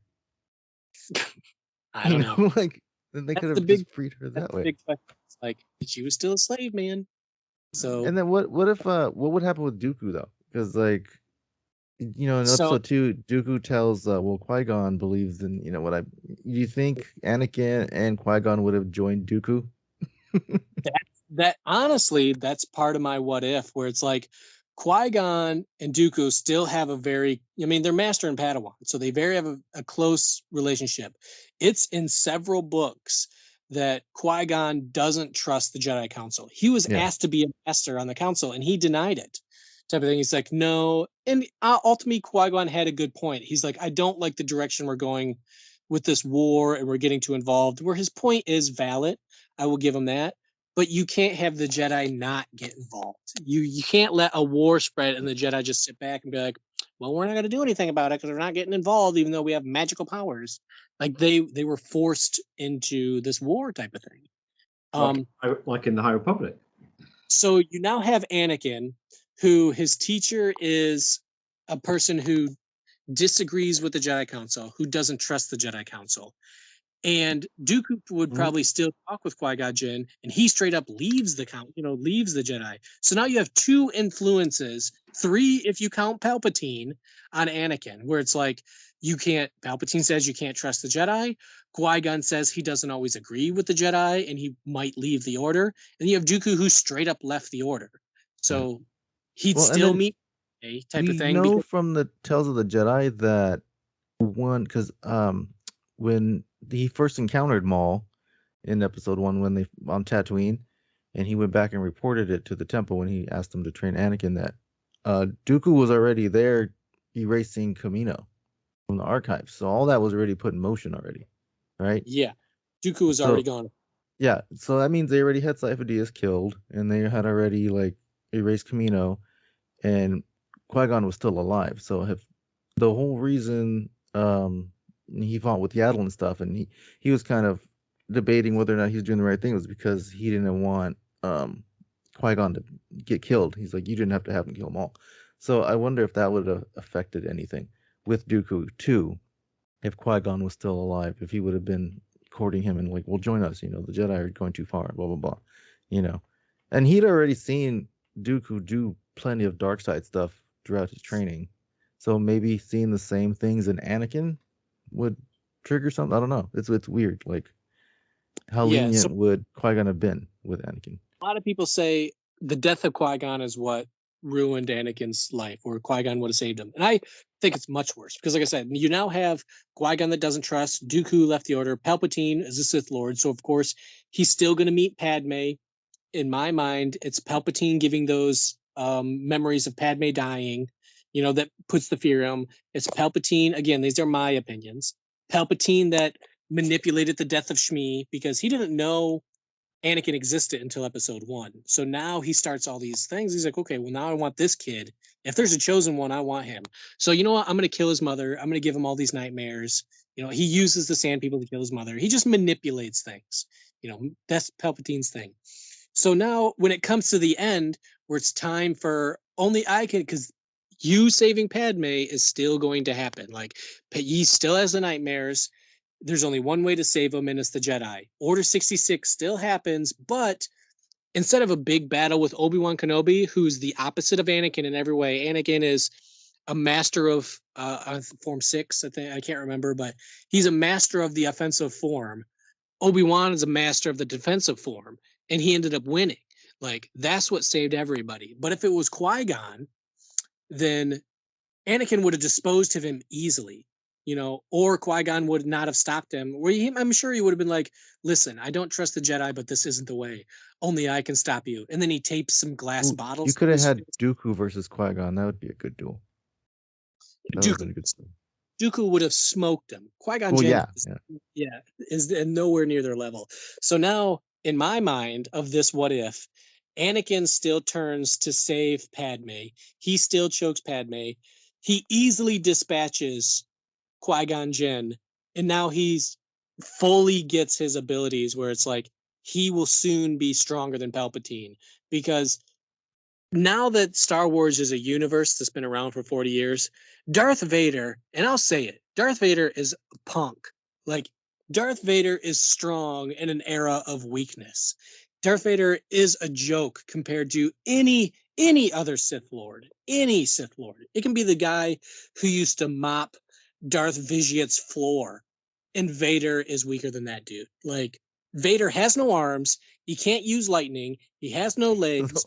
He can't, do a bunch of crazy stuff. He's got asthma. Yeah, he's got asthma. Darth Vader was a failure. On the one, I guess only a handful of failures of Palpatine, and one of those is Darth Vader. He was a throwaway character. When compared to the bigger universe, Vader is a failure in every sense of the way. There's no way he would have taken Palpatine's position, and Palpatine knew it. Even in Legend comics, Palpatine's like, you know what? I'm going to have to clone myself. I'm 80. I really screwed up with Vader. So, but with Qui-Gon, you would have Anakin fully powered with all his limbs and ability to train in dark magic. And he would automatically, he'd probably rule the galaxy for for a human, longer than Palpatine. But because of Obi-Wan, because Maul won that fight, Obi-Wan became his master. And you got to think, Qui-Gon barely could train. He could barely train Obi-Wan. Obi-Wan, one of the calmest characters in the Star Wars universe.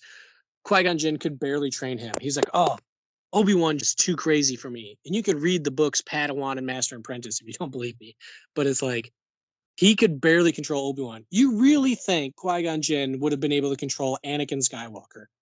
Obi-Wan Kenobi could barely control him. And it's like, you needed someone calm to bring Anakin down rather than being like, yeah, we don't trust the Jedi. Do we? We don't trust the Council. Like, it's this big crazy thing where people, I totally disagree with the statement where it's like, oh, if Qui-Gon lived, they would have defeated everyone together. No, they I think wouldn't. they both would have left the order.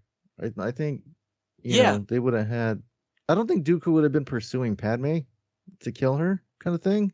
And like you said, none of that stuff probably would have happened with Shmi maybe. But like, I think like I don't see Anakin and Padme having a secret relationship when Qui-Gon's around. I think he would have been wise to it and told him like, well, to choose your path and blah blah blah. Wasn't it Palpatine? And again, it's been a while since I watched Attack of the Clones. Wasn't it Palpatine that pretty much chose Obi-Wan and Anakin to be Padme? Because Palpatine and Padme are from the same planet. So it's like, well, I want someone good. So of course Palpatine would choose this person that he's like, all right, I'm gonna choose this apprentice because he knows they have a history. He wants him to fall for her, and he does, type of thing. And then he can put these thoughts in his mind like, hey, this girl that saved you from slavery that you're now in love with, she might die. So to me, instead of assigning Obi-Wan Kenobi and Anakin, Palpatine would still assign Anakin, but Qui-Gon Jinn, type of thing. And they may leave the order. Because remember, at one point in Revenge of the Sith, Padme says, I think we're on the wrong side, type of thing. And he's, and with Qui-Gon there to influence him, he doesn't trust the Jedi Council. Palpatine obviously is pushing him. Dooku left the order. And the only thing holding them together is Padme. Padme, he still has the nightmares about Padme. His mother could still die from Palpatine manipulating things. But so if Qui-Gon was there still, you wouldn't have that relationship with Palpatine and Anakin anymore because he kind of filled Qui-Gon's role as an older man, training him and teaching him, talking to him, stuff like that he couldn't do with Obi-Wan because they were kind of around the same age. You know what I mean? So his mentor became Palpatine because Qui-Gon was gone. So like, would they still be close, and would he still like be grooming him basically to be a dark side user? I mean, even if they weren't in the order, you could say like, well, Palpatine and Dooku are still connected, and so you still have that through line, and they can just, even if Qui-Gon Jinn leaves the order with Anakin, before or after, before Attack of the Clones, you could still say something like, okay, well, it's still Palpatine that wants the involvement between Anakin and Padme. He wants this ultimate, because the only way to have him turn against the order was to lose. You lose something you love, your mother. You're going to lose something else you love. There's only one way to stop it: join the dark side. So in my eyes, Palpatine would still make all these connections. I think he would still try to kill Qui-Gon anyways the whole time so he can get Anakin. Yeah, you could do it like that, but it's nobody. The only one that could stop Anakin was Obi-Wan Kenobi.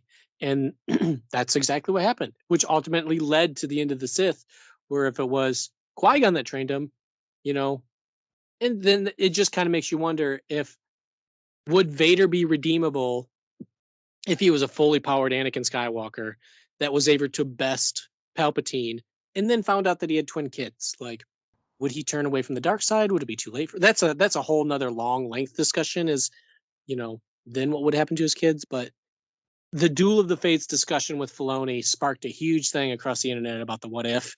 And I honestly believe Dave Filoni is straight up wrong. I'll say it. I'm not like, Dave Filoni is Dave Filoni. He makes a lot of great stuff, but he's wrong. If Qui-Gon Jinn would have trained Anakin, it would have been worse for the galaxy and the Jedi Order, because instead of Vader hunting people down, you have Mr. Flips and stuff, Mr. Flips and Chips, Anakin Skywalker, wasting everybody, like destroying people left and right. Because like I said, Vader's a failure. So he's just not good at what he does. He's strong in an era of weakness. And I'll say that 100 times over. It was always odd watching the OT, and he didn't like try to assume power at all at any point. He was kind of like the lapdog to Tarkin, Yeah, like it is weird, and it's hard to connect. And every other Sith is always like, I'm a Sith, I'm gonna take over everybody, I'm gonna rule. But nah, he was like, eh. That's like, okay. My theory more that Palpatine knew Vader was a failure, so he's like, you listen to Tarkin now, because the Death Star is what I care more about than you. Like that was it. Like his job was to run the Inquisitors, which ties in perfectly with the OT, and to get the Death Star. The Death Star was more important than Vader because Vader was a failed experiment. That's it. He was nowhere near as strong as Palpatine, even when Palpatine was in his 80s. But I think he did that just because he didn't really train Vader that much because he knew he had the potential to be, I mean, because really, I mean, arms and legs, whatever. You don't need any of that stuff to be use the Force. There's just crude matter. So you could still use powers. So, which he did. So I mean, I don't know if he could ever shoot lightning out of his hands because he's a robot, but he could still do things and do mind tricks and all that stuff. So we can shoot lightning out of his toes, at his feet. He didn't have toes. It has to be hands. Only hands because it seems practical for us. He didn't have any feet. oh crap, he didn't. What about his teeth and his nose then? I mean, that'd be weird. Did he have a nose? Well, it's only hands because that makes sense for us as human beings. But why cannot the Force be shot out of anything? Any chest, orifice? like a Care Bear, any orifice you can think. I mean, but laser the reason I think that is because it's a Legends books, but I think Dark Lords of the Sith or the Dark Lord trilogy, something. But I know specifically somewhere Palpatine specifically says to himself that because Anakin lost his arms, he would never be able to use Force lightning, but he can be strong in other ways.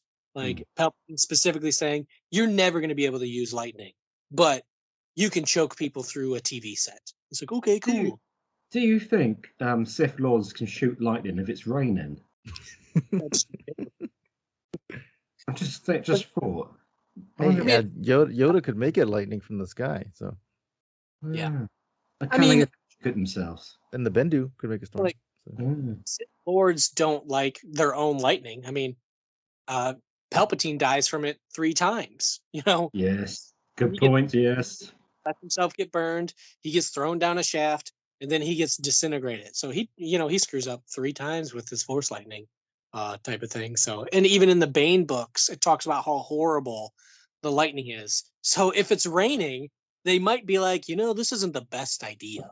Luke gets shot and nothing happens to him. I mean, that's never stopped a bad guy from an idea, from a plan, is it? They think it's a bad idea. I mean, the crazier the plan the evil person's got, the more likely they are to do it, even if it completely fails. Yeah. Well, it's always interesting to think about. We're not going to get time to talk about our big. But I think we're going to have a bit of a dry month next month anyway before Ahsoka starts. So we have plenty of time to talk about midichlorians. It could be. And again, midichlorian, I didn't think we were going to reach it. I was like, boy, Steven sure is getting hopeful here, talking about 3 topics. Well, I thought it was going to be quicker through the High Republic, but I think the midichlorians thing, I'm going to do a bit of reading up and stuff like that for next time. I think that can be quite because it was quite, at the time before we really had social media stuff and like that. Midichlorians was a bit of a topic, wasn't it, at the time? And George Lucas broke down the Force into like science, which they shouldn't have done. So that kind of led them off their path. They're like, oh, let's check how religious you are. It'd be interesting to have a good talk around midichlorians and the nature of them. And I'm sure that they were mentioned in Mando, weren't they? Or was it in Mando? Or was it in? There was in I think with Grogu or something. Yeah. His midichlorian count was high. It's in the cloning stuff, wasn't it? Yeah, I think so.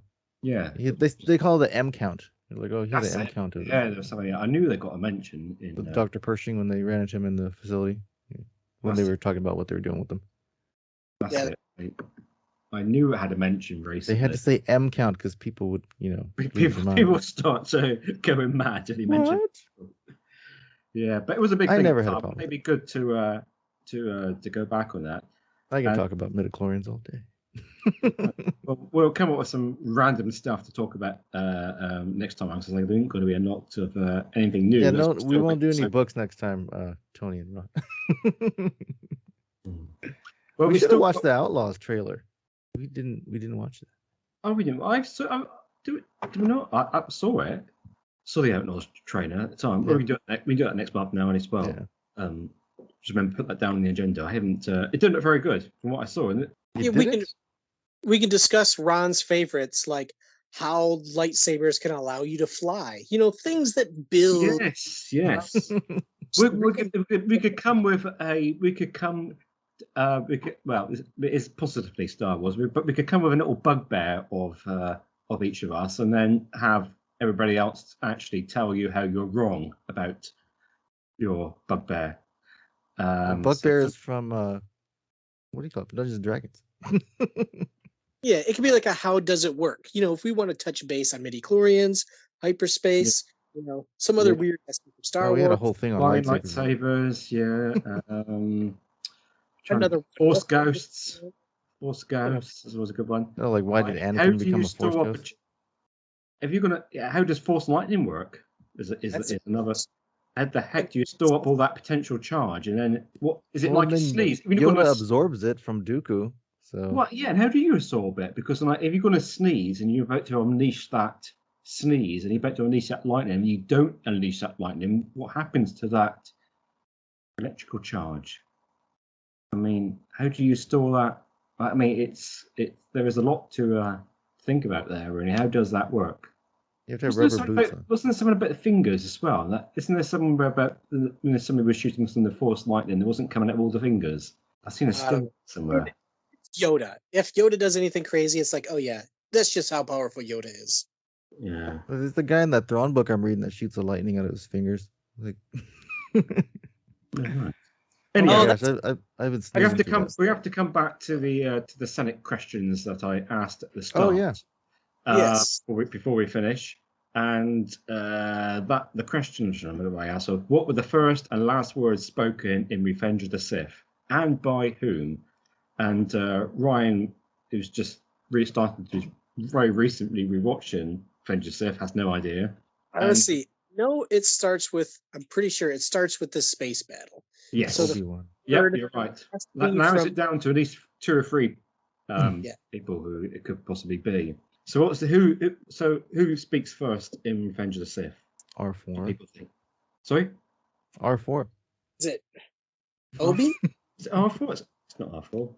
Not R4, but you're very close. R2 is beeping at the beginning and end, isn't he? I thought it was Obi-Wan. No, you said it was 2 different people. It's 2 different people. Yes. Well, yes. It's that technically is R2. Because he does beep at the start. That's the thing that's heard in the. The first person who actually speaks basic is Anakin, but I mean, because Anakin says, "I see it." He's all. Yeah, that's right. Yes, but actually, technically, it is R2D2 who says the first the first person who. And it's a swear word. Probably is, isn't it? But okay, then what about who speaks last? I'm going to say R2 that time. Oh, you're very close. Apparently, you're very close from what I'm reading here. He's the second to last person.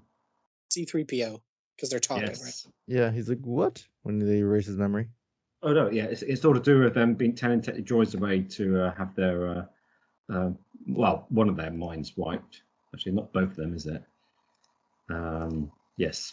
So R2 at the start of Revenge of the Sith and C-3PO at the end of Revenge of the Sith. And actually, C-3PO is the first person to speak in A New Hope, of course. Oh yeah, he is. Huh. That's true. True. And Chewbacca is the last person to speak in New Hope. Just like a whole bunch of non-humans speaking here. And he's the first one in Empire. No, that's another. You just reminded me of that comedy sketch with Chewbacca. That was with the I forgot what was that comedy sketch with the medal ceremony, and you just get Chewbacca going. Argh! The holiday celebration. No, it wasn't. It was some other comedy sketch somebody put on YouTube, wasn't it? I don't know. I sent it around at the time. He put some different music to some different sound effects to. Yeah, no, I have to find it again now. I sent it in the chat and stuff. I'll find it again.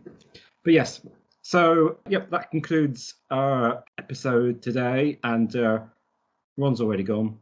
I think we over High Republic'd him. He has dropped off, and I think we had to get through that phase though. We had to talk about it. Yeah, we did. Yeah, we had to get that done. So we've got the High Republic out of the way. So we've got a bit of a free month. I think we're going to have a fun month next month because it's going to be random debates all the way because there's never announced to. When does the social start? What's the date? August 23rd. Oh yeah, so that's. We've got ages to go into the next one. Oh, and then next month I'm going to, or this month actually, I'm going to Star Wars night for baseball. So I'll have a full-on report for that. So. Are you dressing up? I'm debating if I want to wear a costume or just wear Star Wars gear. So, because I mean, they do let you walk into the ballpark with costumes, and There's you can nothing like. you walk around the baseball diamond, and they do a little parade and stuff at the beginning. People have lightsabers and stuff. But I gotta, I don't know. It's gonna be hot. So I'm going to say, you really going to wear a cloak when it's 110 degrees out? 110. I wish it's probably gonna be about 116 out there.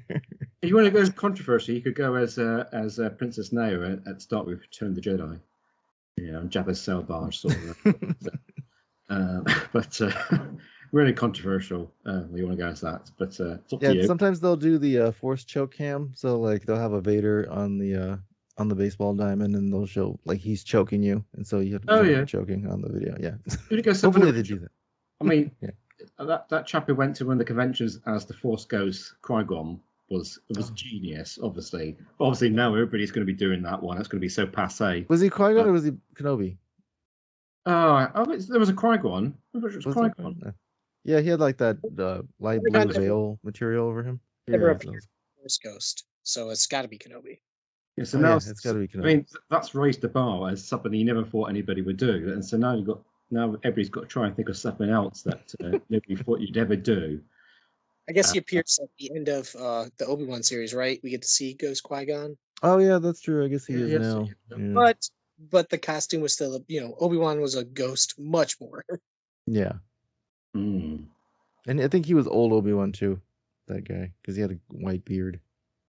That's what we could do. We could do a this or that thing as well, because we have that one. Who should the Force Ghost be at the end of Return of the Jedi? Should it be the old Anakin? Should it be the new Anakin, the young Anakin? And then we can have for the cantina for the cantina music and stuff. Should it be that one? Should it be this one? And that kind of stuff. Steven, have you ever watched the Droid Tales, the Lego Droid Tales ones? Oh no, I haven't watched all of them. They do it's basically it's after Return of the Jedi, and they show Anakin or Luke looking. Oh yeah, that's right. I have seen that. Like, I've seen that clip. Yeah. And then like Palpatine shows like, "Hey guys, we're all back together." Like the gang's back. Is that Robot Chicken, the one where they do that bit? That scene. No, it was Lego. It was a Lego Droid Tales. There was one where they all come up. They show all the Force Ghosts. And then Luke's there looking. He goes, "Hey, who are you?" Yeah. Yeah. He's like, "Hey, hey, who are you?" He's like, "I'm Anakin Skywalker, your father." He's like, "Oh, you didn't look like that a minute ago." He's like, exactly. And then Palpatine shows up like, "Hey, everybody, we're back together." And then Mace Windu shows up as a Force Ghost. He's like, "Not on my watch," or something like that. Oh, was that Lego? Was it? Yeah. Oh, gosh. Oh, fun times. Okay. All right. Well, we're heading out now, so it's time for everybody to say goodbye. So it's a goodbye from Ricky. Bye-bye. Was that going to goodbye? There's a goodbye from Ryan. Goodbye, everybody. And possibly a goodbye from Tony. Hey, yeah, I'm still here. Sorry. Yeah. I heard my name. He was rewatching Crystal Skull. Yeah, you just got to say goodbye. You just got to say goodbye. I've been losing. Goodbye, everybody. It was a great listen. Very good. Great listen.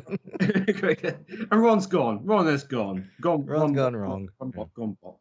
I think he might say it. Did he say he was going to go see Indies tonight? I can't remember. Yeah, I'm going to try to go watch. I might hit up the drive this week and go watch it. Yeah. I think Ron said he was going to go do too. I like those movies. I like Indiana. I'll see when it's on D+. So thank you, everybody. Goodbye from me. Goodbye for everybody. And may the Force be with you until next time. Bye-bye. Bye. Have a good one. Go switch off.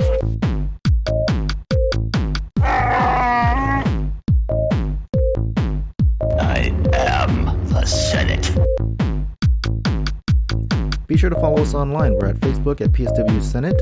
Join our PSW Star Wars Facebook group, where we all are in there interacting. You can find us on Twitter at PSW Senate. On Instagram, we're at PSW Senate Podcast. And on TikTok, we're at PSW Senate Podcast. We look forward to hearing from you. The Force will be with you, always.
WWE pay-per-view in yonks. I used to, when I was in my teens, I used to stay up and watch it.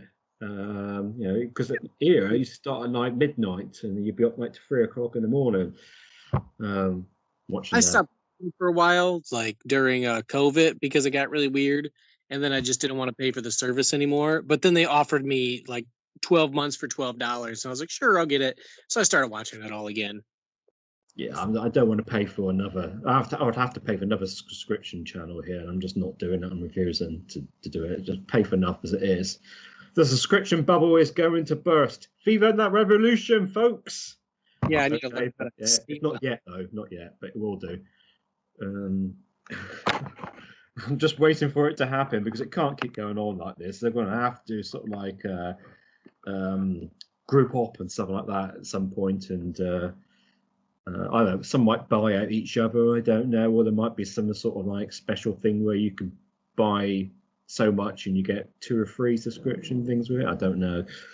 But every time something comes out now, they've got a subscription channel, and now there's everyone going, "Oh, we got a subscription channel." People just aren't going to keep signing up for all these things. They're all splitting out everywhere. Yeah, well, it is ridiculous, isn't it? Like, well, I kind of understand it, but it's I'm fed up subscriptions now. It seemed like good to start off with. Now I'm just fed up of them. Subscription for this, subscription for that, and so that's why I actually started. What did I do? I watched something on the. I was actually considering watching something on the old black market game, because I haven't thought about doing that for a long time. But then I thought, no, I can't be asked. Like, wouldn't it be good if they had like one thing you pay for and then it has like just everything on there? Oh wait, you mean like 6 years ago? It was cable. That's right. Yeah, I know that they've got to find something. I unsubscribed to like a bunch of different ones that I had, because I had like everything for a minute, because I was doing free trials and then I would just forget. But then I'm going like, wait, I haven't watched this in a while, so then I had Discovery Plus, I took that off. I tried unsubscribing to Paramount, but it wouldn't let me. But then I just gave up and I'm like, oh, whatever. Well, I was semi-interested in the new Star Trek thing, but not enough to get another subscription just for one show. Yeah, there's really nothing on there that much. There would be nothing else, and I thought, I'm paying for other stuff. I should try and concentrate and watch as much as I can on the stuff that I already got. Then you got like they have like Halo and Star Trek. That's it. That's all they have on there. Stars has got some interesting stuff as well, but I can't be bothered to pay for this. Paramount, Stars, Apple. What you do on those apps that don't have much, that you want to see when it's only like 1 or 2 shows, what you do is you sign up, you wait till the season's over, you sign up, you pay 1 month, you binge, the 1 or 2 shows, and then you cancel it.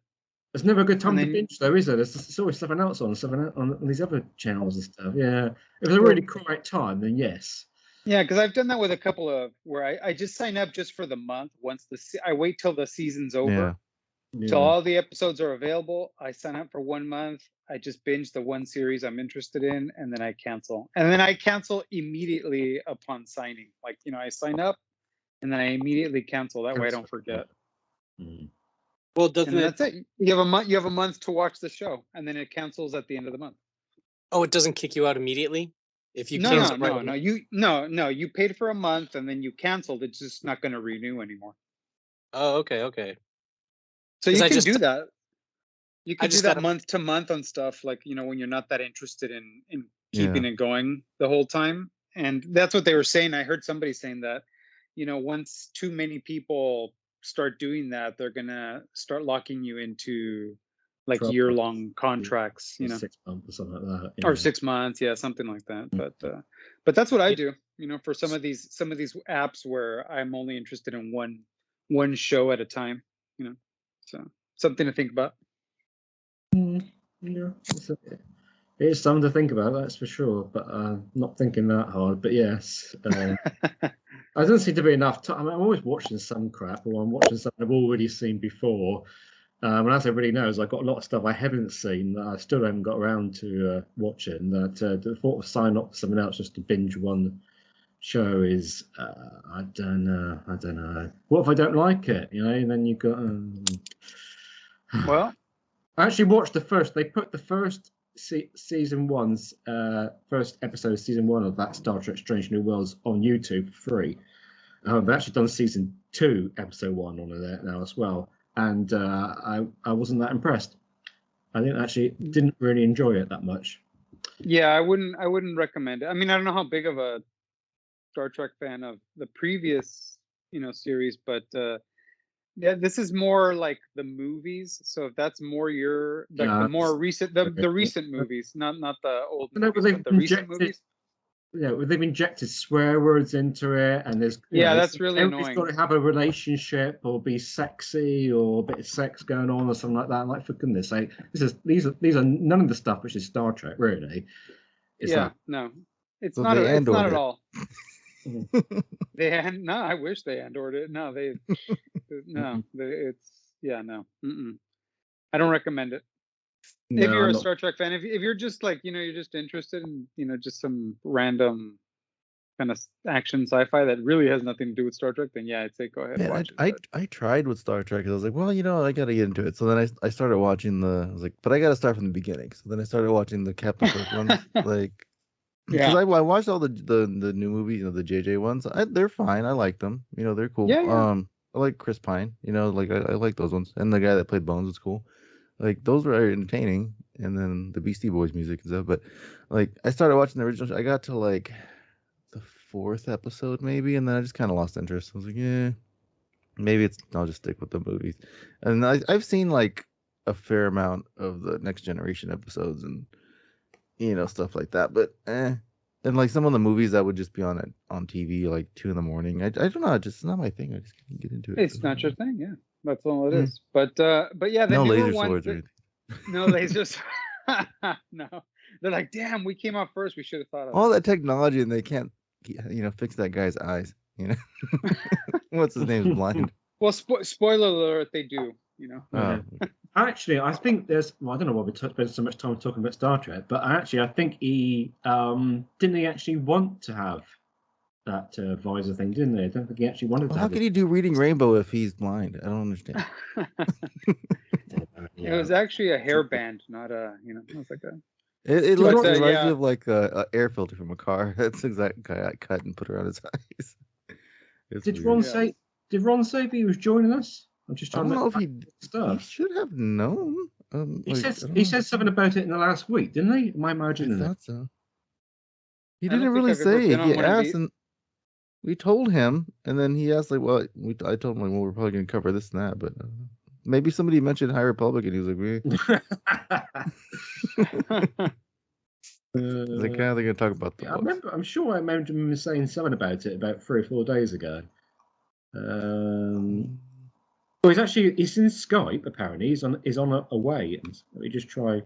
I'm just calling. He probably just has it on. Yeah, I'm just calling Ron. I know last time he had some trouble with his computer, but doesn't he usually have trouble with his computer when it comes to logging on? Of course he does. He's in IT. Maybe he's building his sail barge. Yes, exactly. He's opened the box. Well, I don't believe this. This is amazing. Why haven't I opened this in 2 years?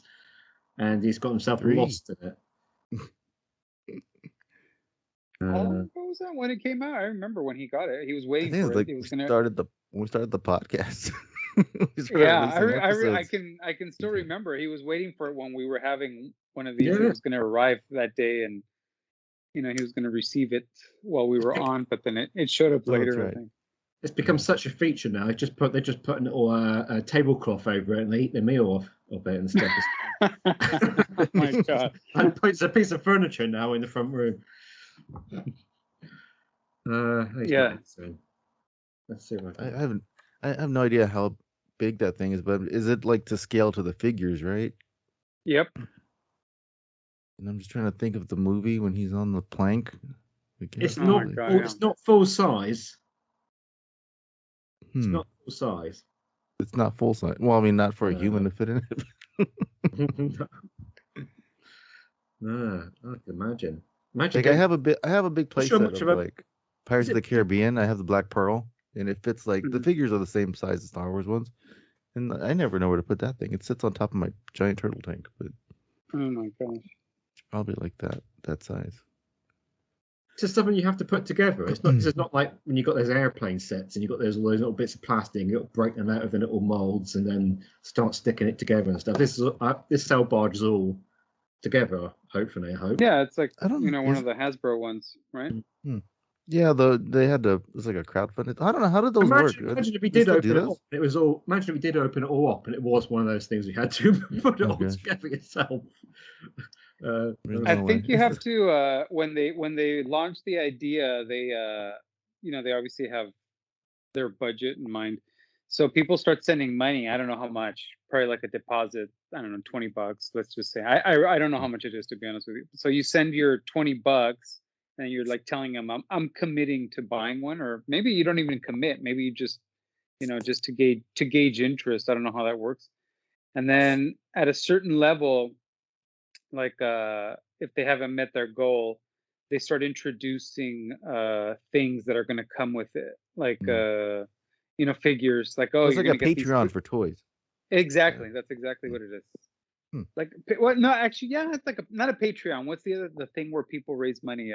Crowdfund sort of thing. Like a Car crowdfund, wash. but what's there's the one that they always do. Like we're doing like when I don't know. GoFundMe Anyway, or something. a GoFundMe. That's the one. Not Patreon. It's a GoFundMe. It's like a You GoFundMe. usually don't get for anything out of toys. that though, right? Out of the GoFundMes. Yeah. They do sometimes, like it's when they do the same kind of thing, like when it's just like like, hey, my dog needs an operation, can you guys help me? Like you don't get anything. You can come pet them. I don't know. But yeah, you can come pet them. But no, when people do that, like they're trying to fund documentaries or things like that, they'll tell you, okay, like if you Oh yeah, that's true. if you They fund could me, ex- we'll send you a copy of the Blu-ray when it comes out. Mm. So or you'll get a T-shirt. You they'll get a do something. poster or something. Yeah. Right. So that they did that with these Star Wars ones, and at different levels. It's usually 2 or 3 different levels. Okay, now if you funded it, you get the I don't know, whatever. I don't even remember what accessories. I know there was like the guards that were on the sail barge crew, and I don't know, things like that. But that's usually how it works. I don't know exactly because I've never done it. I've just kind of casually checked it out. Yeah.